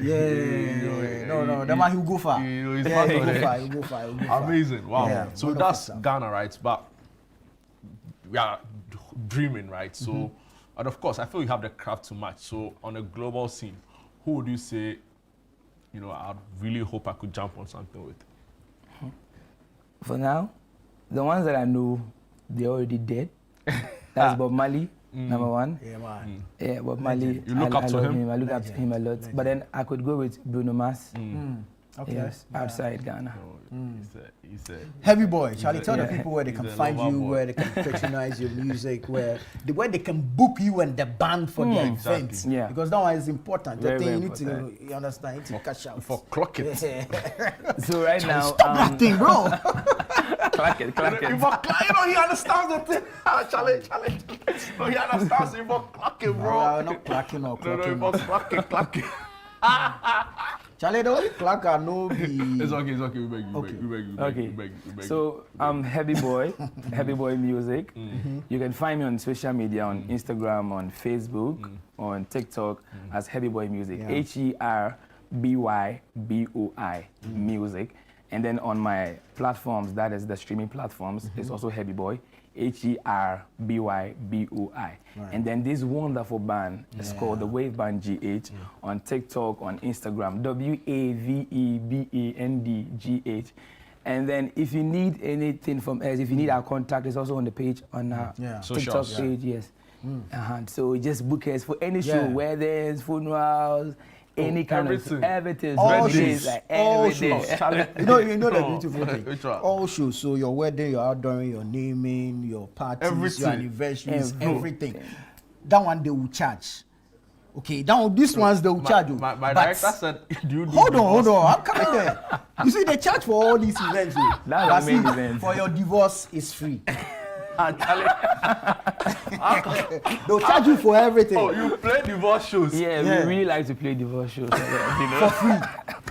Now, who Jerry now the two party access Unbelievable, guys. Thank you so much. Thank you so much. Thank you so much. Heavy Boy and the Wave Band has been an amazing one. Charlie, you actually got us dancing in our fugu to spite the Zambians, but it's all good. It's all love. We appreciate them. One Ghana, one Africa, one family, one heart. We believe in that. But people, talk about hearts. The opposite of that divorce. is heartbreak and divorce. The pain. How do you deal with it? Chris Carter sat with a specialist, and they have this wonderful interview. Please enjoy.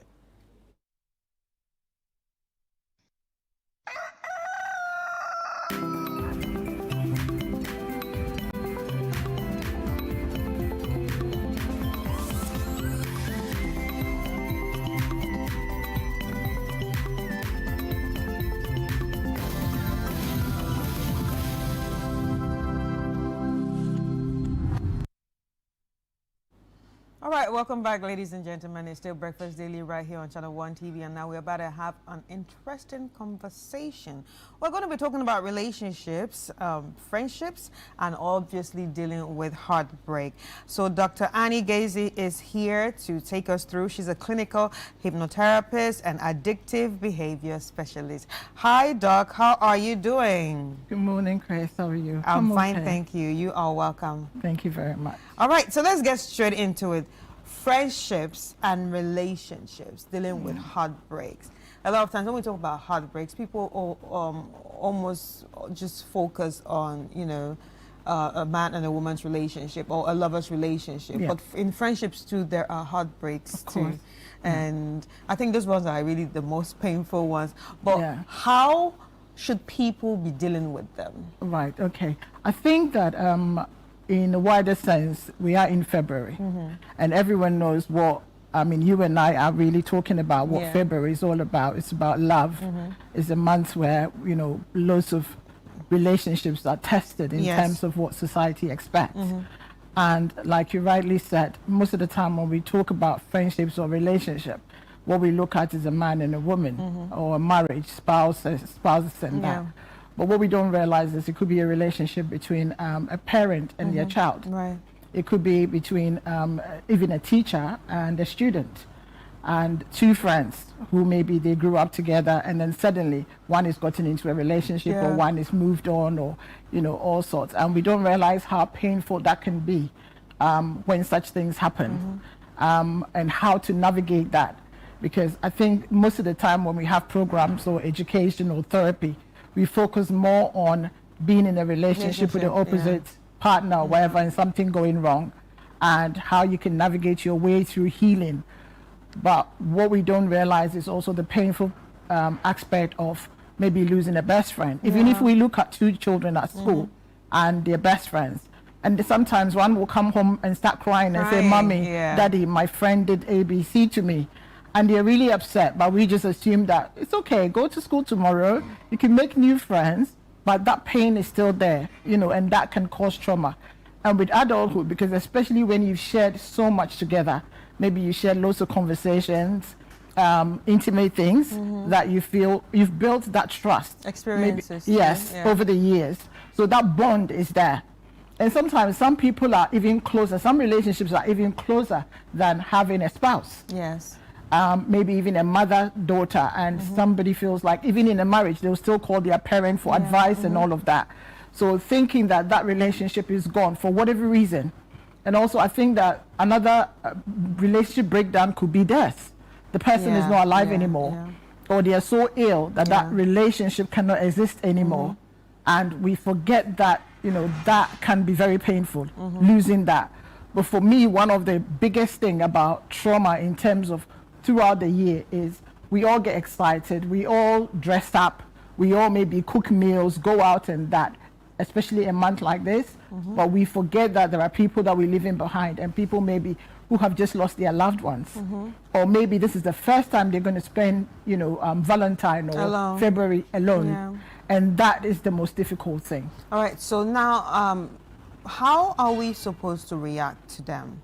How are we supposed to treat them? Yeah. I think first of all, it's a very interesting question. How are we supposed to treat them? Treat them like you always treat them. But I think first is about how much we love ourselves. Because relationship, the first love, or first, what should I say, the intimate relationship should be with ourselves.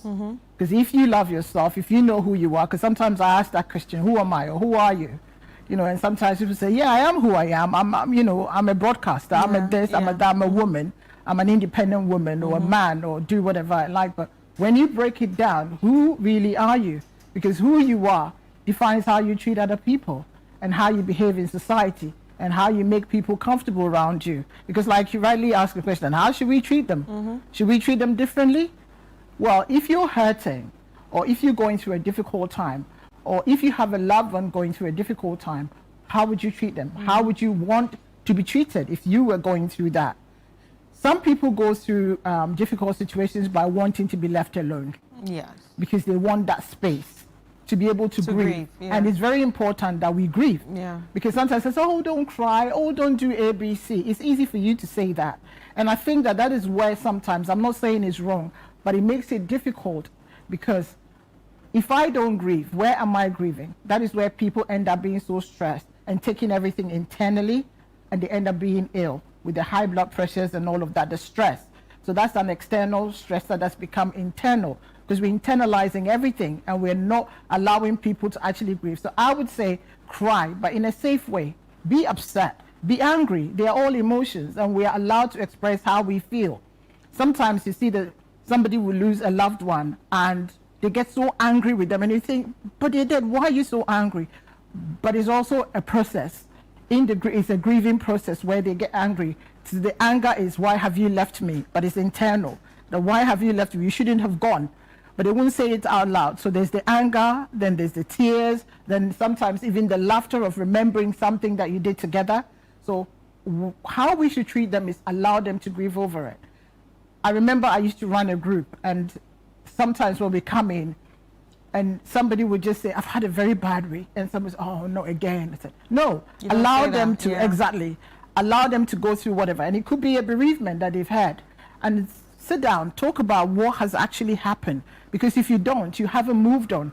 You're stuck in that. And we sit here and we talk about so many things, but we are not allowing people to talk about where they are at and what is making them. I remember a lady saying, oh, she just lost the aunt. Then the mom died as well. And it's like, oh, it's okay for us to move on. No, actually tell us what you loved about your aunt, what you loved about your mom, or what was mom like. And by the person talking through that, they realize that there is a closure. Because sometimes we don't get the opportunity for that closure, especially in relationship. Maybe you're with a man or a woman, whoever, a partner, and then suddenly the relationship comes to an end. It's like, what did I do wrong? Why did this person not even say A or B to me and just ended it? Can they even come so we can talk?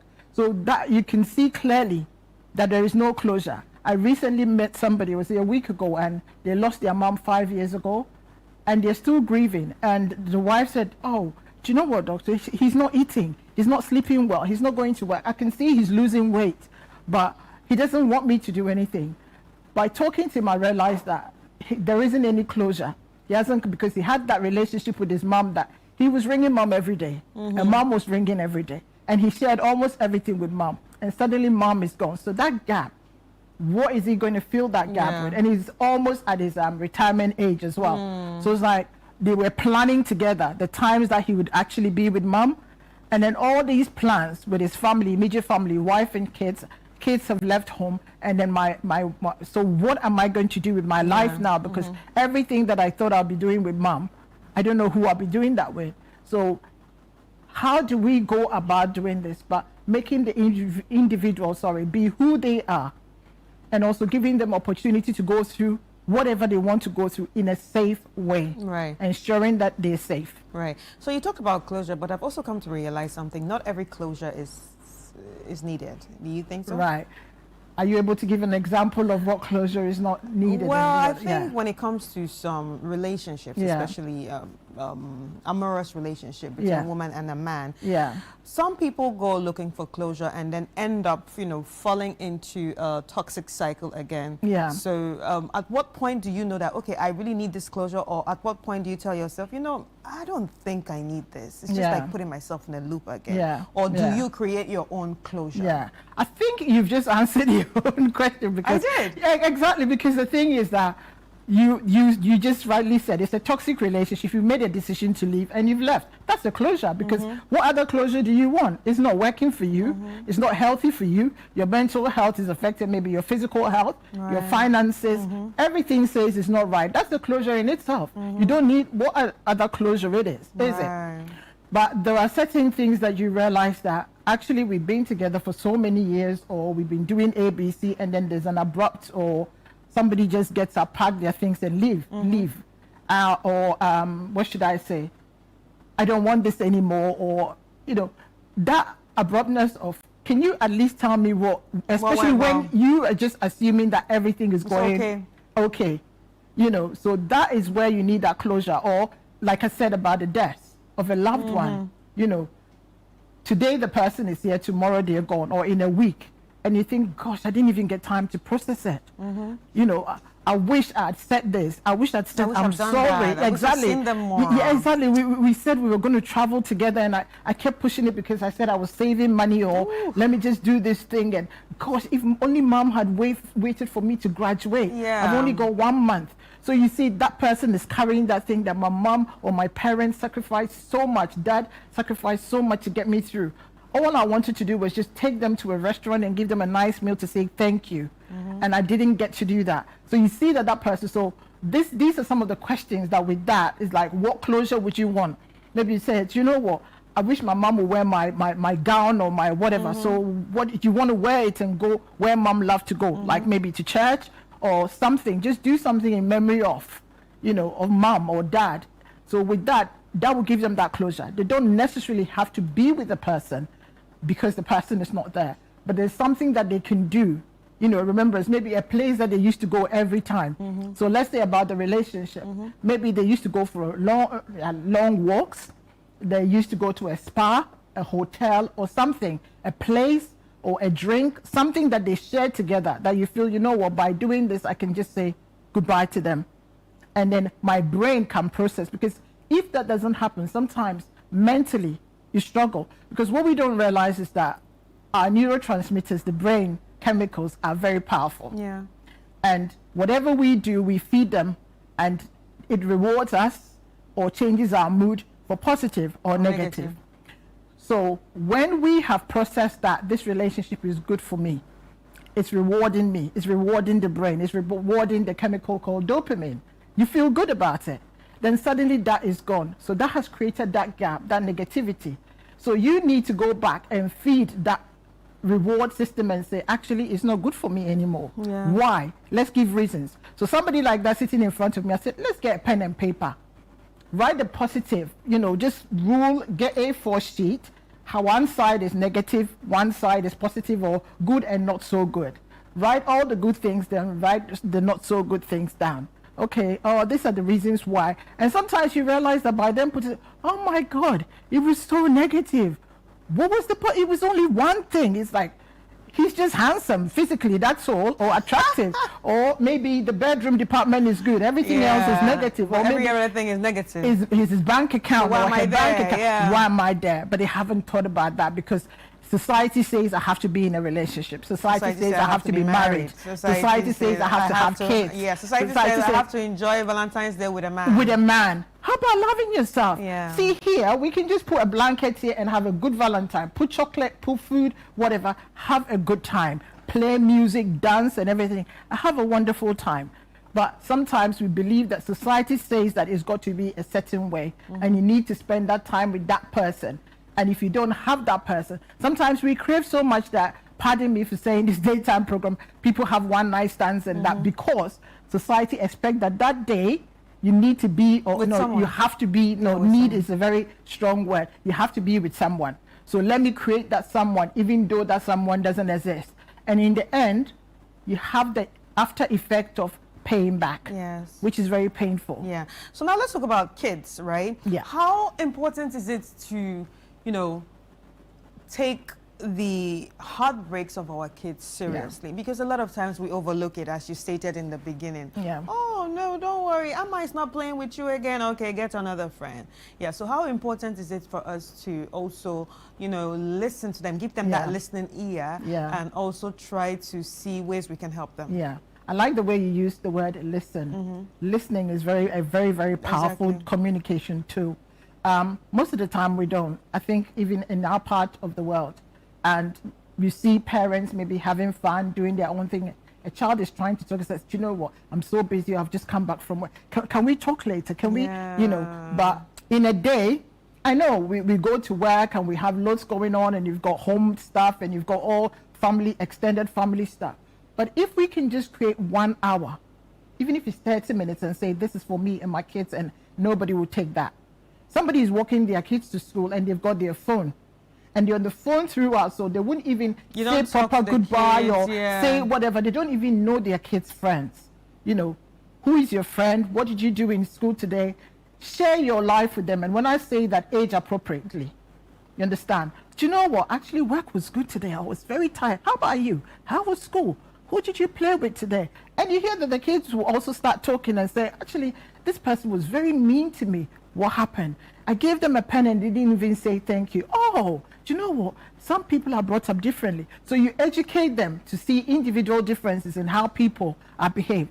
Also, if they're going through something, because you've already, or you are processing this communication channel, what tends to happen is, even if you don't ask them, they will come to you and say it. And we have to be attentive. I know that sometimes some children can over-exaggerate about how they're feeling or what they've gone through.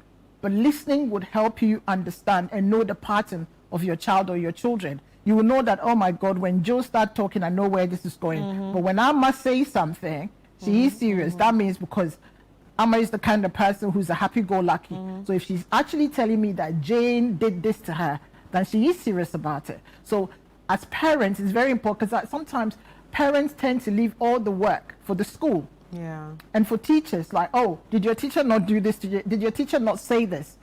The school and the home need to work together.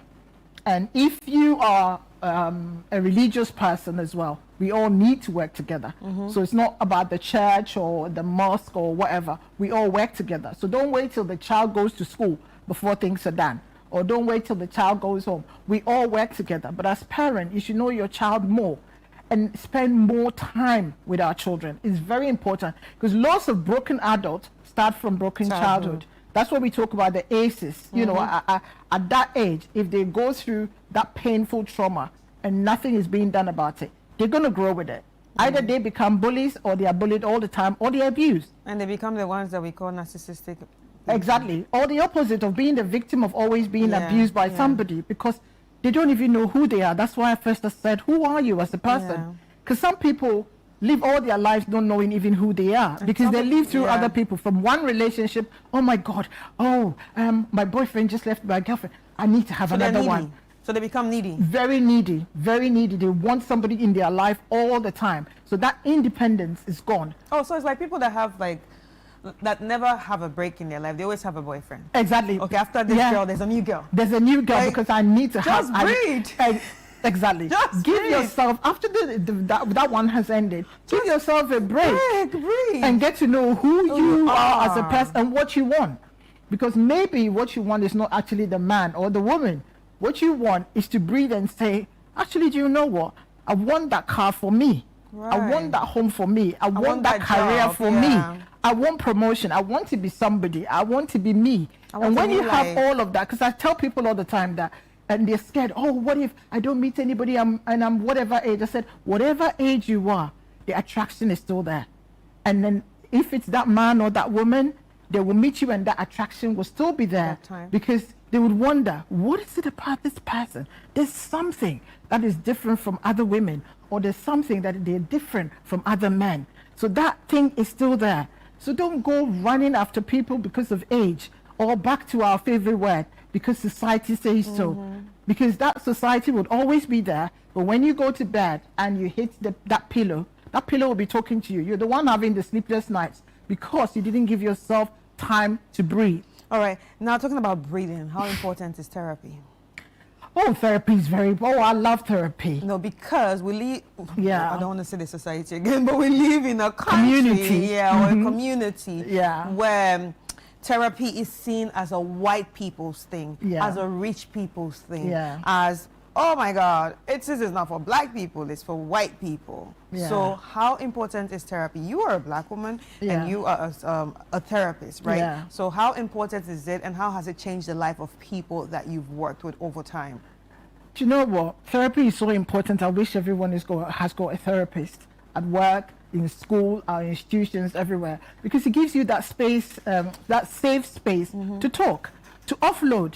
Because as we're talking about kids, you can go to your friend or so-called best friend, tell them something, the next day everybody knows in class. Go to a therapist. That is your space where you can even talk about your mom and dad, and they won't come and tell your mom and dad. The only time the information will be disclosed is if you are at risk of harming yourself or harming somebody else. That's where we breach confidentiality. But that space, this person is not my best friend. my therapist, somebody I pay to go to. So that is a safe space for me to offload. And they've been trained, because before you become a therapist, you go through therapy yourself. And I remember, my first degree studying psychology, and that was my first time of actually having therapy, because you have to have it. And I remember that when I was going in, I said, oh, I don't need this. Typical black woman, I don't need this. Why do we have to do this and that? And the first session, I cried so much I couldn't believe it. I thought I didn't have a problem, But what I'm trying to say is we don't know until we taste it. We don't know until we go that actually in our everyday life, there's something. It could be something at home, something at work. It could be even sitting in your car or a bus or something to work. On the way, en route, something happened that you want to offload. Maybe it could be your health. It could be your relationship with your partner, or even your kids being difficult. So we all need a safe space to be able to offload, to say things, to be able to get guided. Because remember, the therapist has got years of experience in terms of education, as well as hours of seeing people and going through supervision and all of that. So therapy is very, very important. Different types of, I think, being here now, being home now, I talk about hypnotherapy, and then some people, it scares them. They think that it's this alien thing that you're going to get into somebody's brain and change it. Especially, I'm a Christian, my fellow Christian, and I'm thinking, no. As you sit there now, all you do in terms of hypnotherapy is to go into deep relaxation. So you're so relaxed that you go into a trance-like state. And by being in that trance-like state, things that maybe I'll say to you that you won't take, or you can't follow through, your subconscious mind will just grab it, just like I talked about our brain chemicals. The brain chemicals will take it and then work with it. So let's say if you're saying, do you know what, Annie, I really struggle when I have to do public speaking. Really? What is it so difficult? So we'll have that conversation, and after that, I get you to relax so much that I'll take you to your happy place. So you say, every time I'm on holidays, maybe I'm in Paris or maybe I'm in Cape Coast, I have a great time. Really, what is there that makes you feel so great and makes you feel so calm? Oh, the trees, the sea, this. So I will be listening to all of that. So when I get you in that state, we're visiting Cape Coast. We're visiting that beautiful place. And then we start building your confidence from there, because that is where you feel confident. That is where you feel safe. So we build that safety net. So when you come out of the trance, you feel like, oh my God, I can do anything. Right. Because that you've worked on yourself through that. I didn't do anything to you. You just visited a place where that is where you're happy with. So every time that you go on the stage and you start panicking, what I work with you to do is visit that place on stage. So you are standing there, but you are in Cape Coast, in your comfort and confident zone. And that's how we work with it.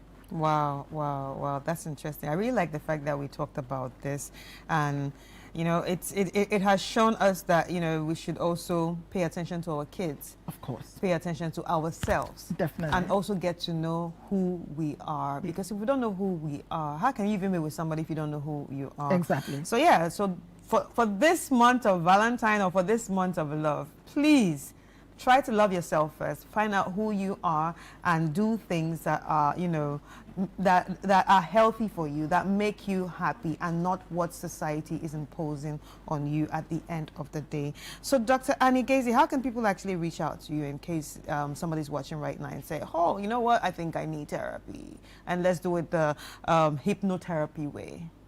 I'll be very grateful if your producers will help me out. I'm not very good with my number. Right. But yes, if they can contact me on my number. And also, if you just go to TikTok, it's just Dr. Annie Gazy. Yeah. Just follow me there. I put lots of information there. If you have any question or whatever as well, you can just send me a message and ask me questions about it. But if my number is on the screen, please reach out. Yeah. And if you need therapy, I'll be your therapist. All right. Thank you so much, Doc. Thank you so much. Thank you, Chris. All right, ladies and gentlemen, you've heard the conversation, and I hope you enjoyed it like I did. It was all about friendships, relationships, and dealing with heartbreaks or breakups. I really love the conversation.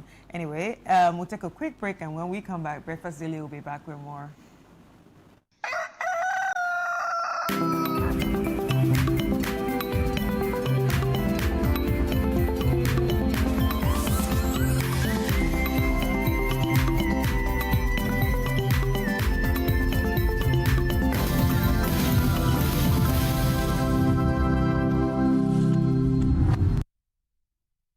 Welcome back. This is Breakfast Daily right here on Channel 1 TV. My name is Jude Duncan, rocking my very spectacular Fugu. You know, it's the unofficial Fugu Day. We are so happy to showcase our rich Ghanaian culture through our apparel or through our dresses. And it's always a pleasure coming your way. Of course, I'm here with Nana Tufo Boateng, my boss, and it's now time to delve into some of the big entertainment stories. And Jeffrey Fifi Anand, oh Charlie, oh Nine no, oh Nine no, Zozo, I have a song for you. Aye Zozo. I say, we are me chef Fugu, we are me chef Fugu, we are me chef Fugu, we are me chef Fugu.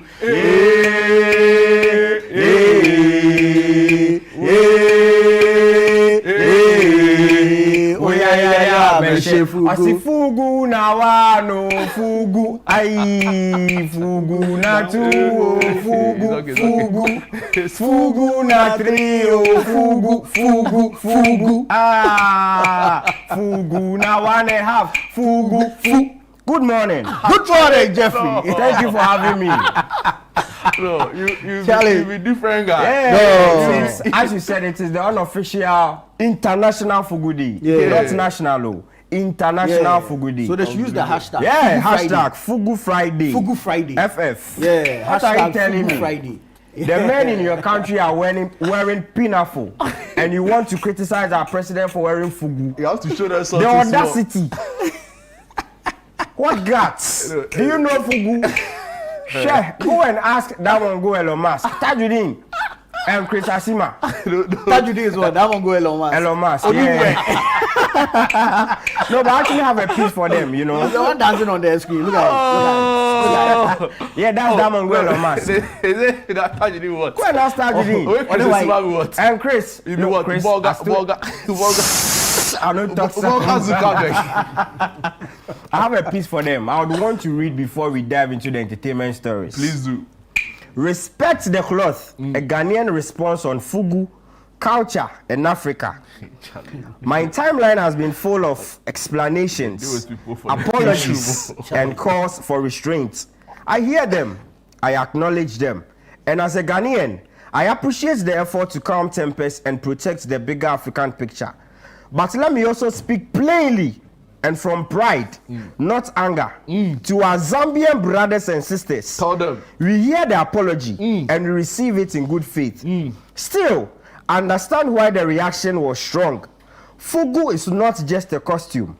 Fugu is not just a trend. Fugu is not a blouse. It is authority stitched into cloth. Wow. It is the North speaking.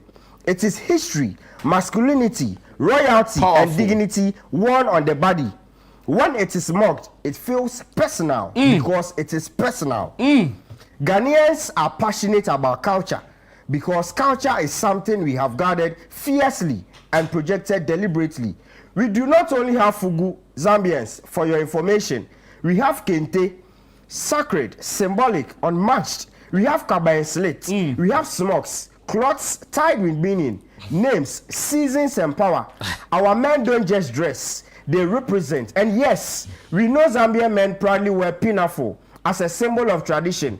We respect that, just as we expect you to respect our Fugu. Let's talk food too, because culture lives in the pot as much as it does in fabric. Zambia has its staples, and we respect that. But Ghana feeds the continent and the diaspora. Wache, Banku and Pepe, that announces itself before you taste it. Gakenke, Kokonte, Yam and Kontomire stew, fufu with soup, so rich it travels. Tell them. Jollof is argued brother. about globally. Go on. But it is cooked best in Ghana. Charlie. Our food is not just eaten, it is exported, argued over, and copied. The same applies to our music. Hey. Ghanaian sound travels without apology. Our music plays in New York, London, Lagos, and even in Zambia. That's our time there soon. Maybe yes, and this visibility is not accidental. Our president is deliberate about culture. Very deliberate. He wears Ghana, he promotes Ghana, he understands the soft power matters. So when we see another African leader still wrapped tightly in white man suit, while dismissing our misunderstanding African symbols, it reinforces why Ghanaians guard their identity so fiercely. This is not arrogance. See the screen, it is intention. Still, let this not divide us. Africa is strongest when we correct each other. That is why we are correcting you Zambians. Fugu is not just a Ghanaian outfit. It is power, it is authority. It is one of the finest you have in Africa. It's a regal. Chale. Be very careful, Zambians. Long live Zambia, long live Ghana, and long live the royal masculine, unapologetic Fugu. Uyayaya Fugu beba. Uyayaya Fugu beba. Uyayaya meshe Fugu. Uyayaya meshe Fugu. Hey, hey, hey,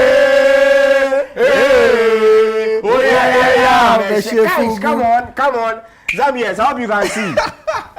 Yes. No, you do. No, so let them know Yeah. that they should. We've accepted the apology. But they should go back on social media and go and hashtag don't mock the smoke. Yes, do not mock the smoke. Don't mock hashtag the smoke. Yes, hashtag. Even the president has considered defeat. Fugu Friday. How much more a mere citizen? The president has actually spoken and said that they will be ordering Fugu. Yes, he has considered defeat. They can add it to their national. We want a country to banter with Zambia. Traditional even Nigerians couldn't. Say it's a province. Okay. Allow them. It's okay. You are forgiven. But don't forget, the hashtag is don't mock the smoke. Yeah.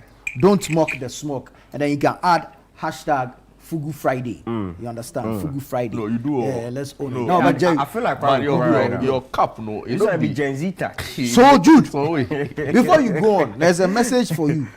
Is that good morning to all of you guys in the studio. My name is Penuel.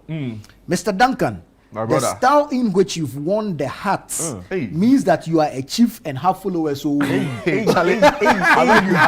No, make you go the top. I beg you. If I look at it, go the back. Is that the name what? He says his name is Penuel. If you play with the player, he says the style. You don't reach there. You know what they kill you? He says it means that you are a chief and have followers. So, no, I beg you. Easy.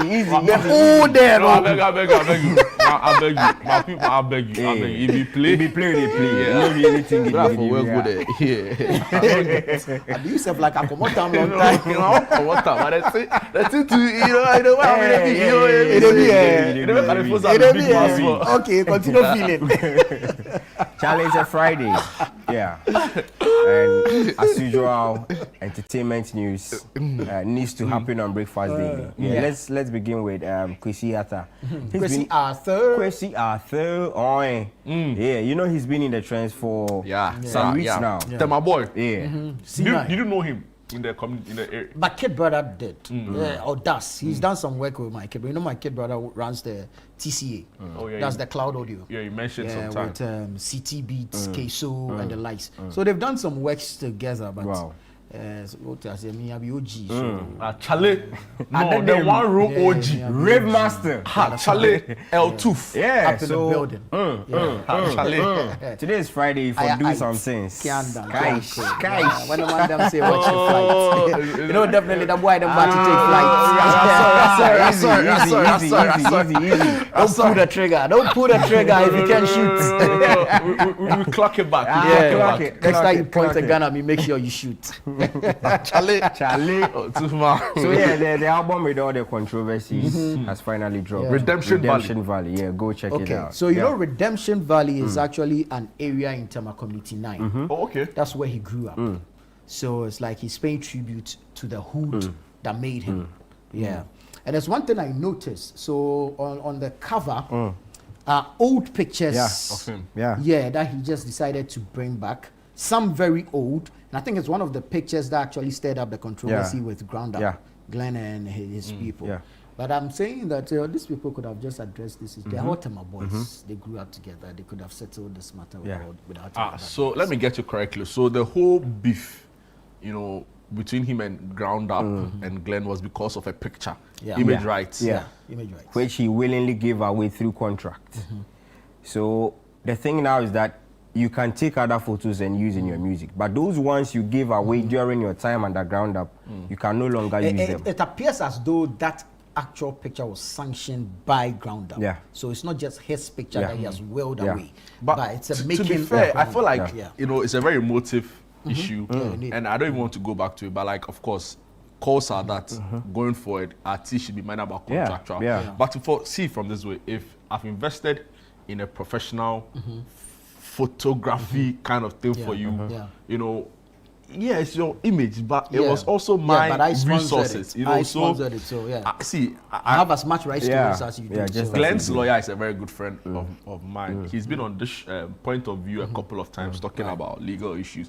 I really hope they resolve this outside the court. They should be able to. They should be able to. Because he's currently being So sued. did that picture eventually feature on the album cover? Yes, it's still this the cover that brought. Yeah, but the that particular controversies. picture. No, I think it's been taken. No, It's I'm been not taken seeing off. that It's been taken particular off. picture. Yeah, I think it's been taken off.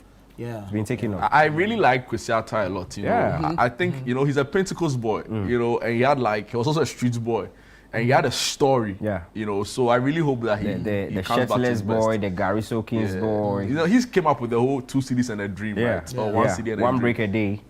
Incredible. The Gary Soakins story. So- So the album is out. Check it out on all DSPs. I mean, he needs it now more than ever. Yeah. Let's bring back Kwesi. We've been calling for the old Kwesi Arthur. This is the old Kwesi Arthur. Have you listened to it? Yeah, I would rate it a 7 out of 10. Does Kwesi Arthur sound like Kwesi Arthur? He does. Is he taking us back? Does he bring the nostalgia? Not really. It's But a different it's, feel. Yeah, Yeah. it's a bit closer. He's tweaked the style a bit. What's the main song on this? Okay, the one that premiered yesterday on radio stations was the Hosanna. Yeah. So far. That be the Yawa? Yeah, the Yawa, the Hosanna Yawa. Yeah. It was on Traffic Avenue, I think at 5 p.m. or so. Is it a rap album or? Is he Yeah, singing no, more now? It's like hip hop, you know, Okay. rap chorus, that kind of thing. Yeah. So let me just pour my heart out. Yeah. Type of thing. I will go listen to it. You for listen. For push You for the guy. stream. You Yeah, for yeah, hit yeah, again. yeah. I don't know. Maybe I'm biased Share because with me, I'm a us. hip hop head, right? I love hip hop. Listen, we grew up listening to rap, 7 minutes consistent Yeah. without chorus. Yeah. From the Talib Kwalis, the Ghostface Killers, the Scarfaces, Wu-Tang Clan, Method Red. You understand? So Why you ramming? that's how I appreciate rappers, hip hop. And I feel most of our guys went to commercial, but it's a craft and you need to break bread Yeah, off it. yeah. So I don't fault Yeah, them. the But I business side feel of they it. have so much more to offer if they go back to their true selves and do the actual rap. Sure. Listen, Kwesi is a beast on any beat. Yeah. Because you Any given listen day. to his old tunes and you get goosebumps. You still get Any goosebumps. given day. Turn on the lights. Songs- Even songs before from- he went even before- commercial. even before the You should singing. listen to his uncut tapes. Bro. Freestyles, random freestyles, studio sessions. Kwesi is a beast of a rapper. Wow. And he knows that. He knows that. Yeah, so we are hoping we'll have more of Kwesi after this album. Yeah. People are actually leaking songs that have not been released while he was under Ground Up. There is one that is currently trending on TikTok. Fine girl, wiggle. I don't know if you've Yeah, if you've heard it. I saw that. yeah. I saw that people use it in reels and stuff. It tells you how much of a support he has from. So all of those songs, no, academy. We hope they'll be released. I mean, even if it's going to be a split with regards to the profits, because it's a good song. But there's always a split sheet. There should Artists are always be supposed actually. to sign Yeah. a split sheet. Yeah. Some way. No, I like him. I wish he was. Anyways, yeah, because he's my guy. I Yeah. like him. I like him. Quickly before we go, Stonebwoy has come at the Agenda Boys on Twitter. You know how toxic social media can be, Charlie, right? you move to It depends on. Okay, well, you Yeah, it can be very toxic, you know. Yeah. But then again, we cannot really control what people do on their social media platforms. So for your own sanity as an artist, as an individual, if you realize that it is becoming too much, I would advise that you log out. For your own sanity. Yeah. If you can't keep reading whatever people are saying about you on there, just get off the app, But Charlie. they say somebody has dropped these songs against somebody, 2 or 3, no response. Now the person the is dying. YFDL rhythm or so. I've seen a lot of people jump on it. YFL? WYFL. Silent yeah. Samurai. Stonebwoy is Silent Samurai, but Okay. Papa has also dropped about 3 freestyles. And then So the beef is on. Yeah, the beef is on. Okay. We are hoping Stonebwoy will respond and then boom, we'll call fire service. How can I Jane I like not Yeah, I be in on stood overshadow senior man, you know. To me, I mean, I love the silent samurai compared to Me, I love Shatta beef. Wale's. Let them invite us to dinner. Okay. We'll come and eat. So Stone, with the beg, respond, make be like. All right, Charlie so. Jeffrey, thank you so much. Thank you so for much. having Jude, me. it's been an amazing show today. I've had so much Fugu fun. Friday, I've had so much hashtag fun. don't mock the smoke. It's been amazing. We appreciate you guys so much for being part of the show.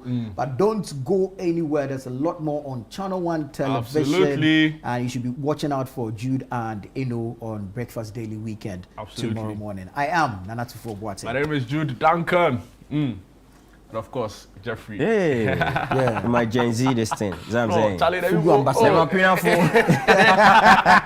Anyway, bye guys. All right, people, we'll see you.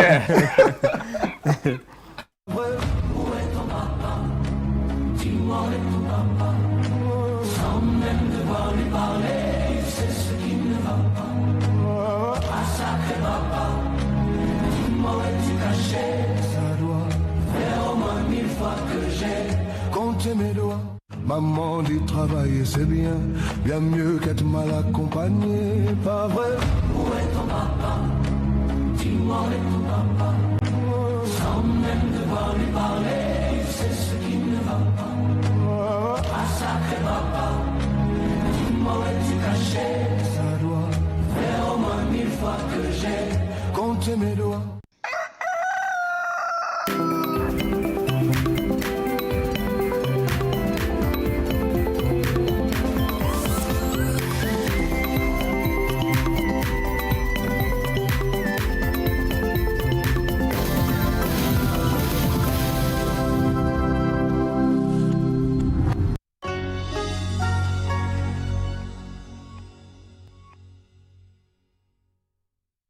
Watching DSTV means getting the TV you love, but staying connected means getting something extra. Stunning. Extra matches, extra dramas, the best local and the world's biggest. Extra laughter, music, movies, and extra vim. I love it. Just stay connected or reconnect and get upgraded to the next higher package at no extra cost. Charlie, we got you. Keep watching. Get more with DSTV.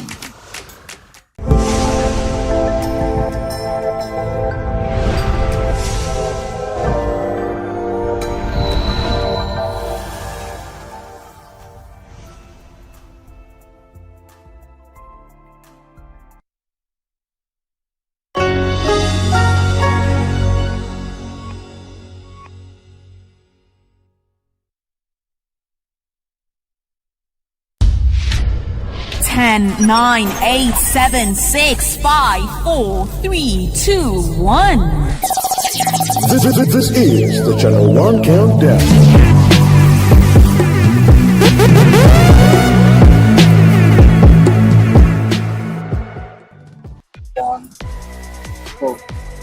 Hello, beautiful people. You're welcome to the Channel 1 Counter right on Channel 1 TV with me, Call Kumsi. You can find me on all social media platforms at PK_Kumsin. Kumsin spelled with a double N. The Channel 1 Counter is a show that chronicles the top 10 hottest songs right here in Ghana. If your song is not on the Channel 1 Countdown,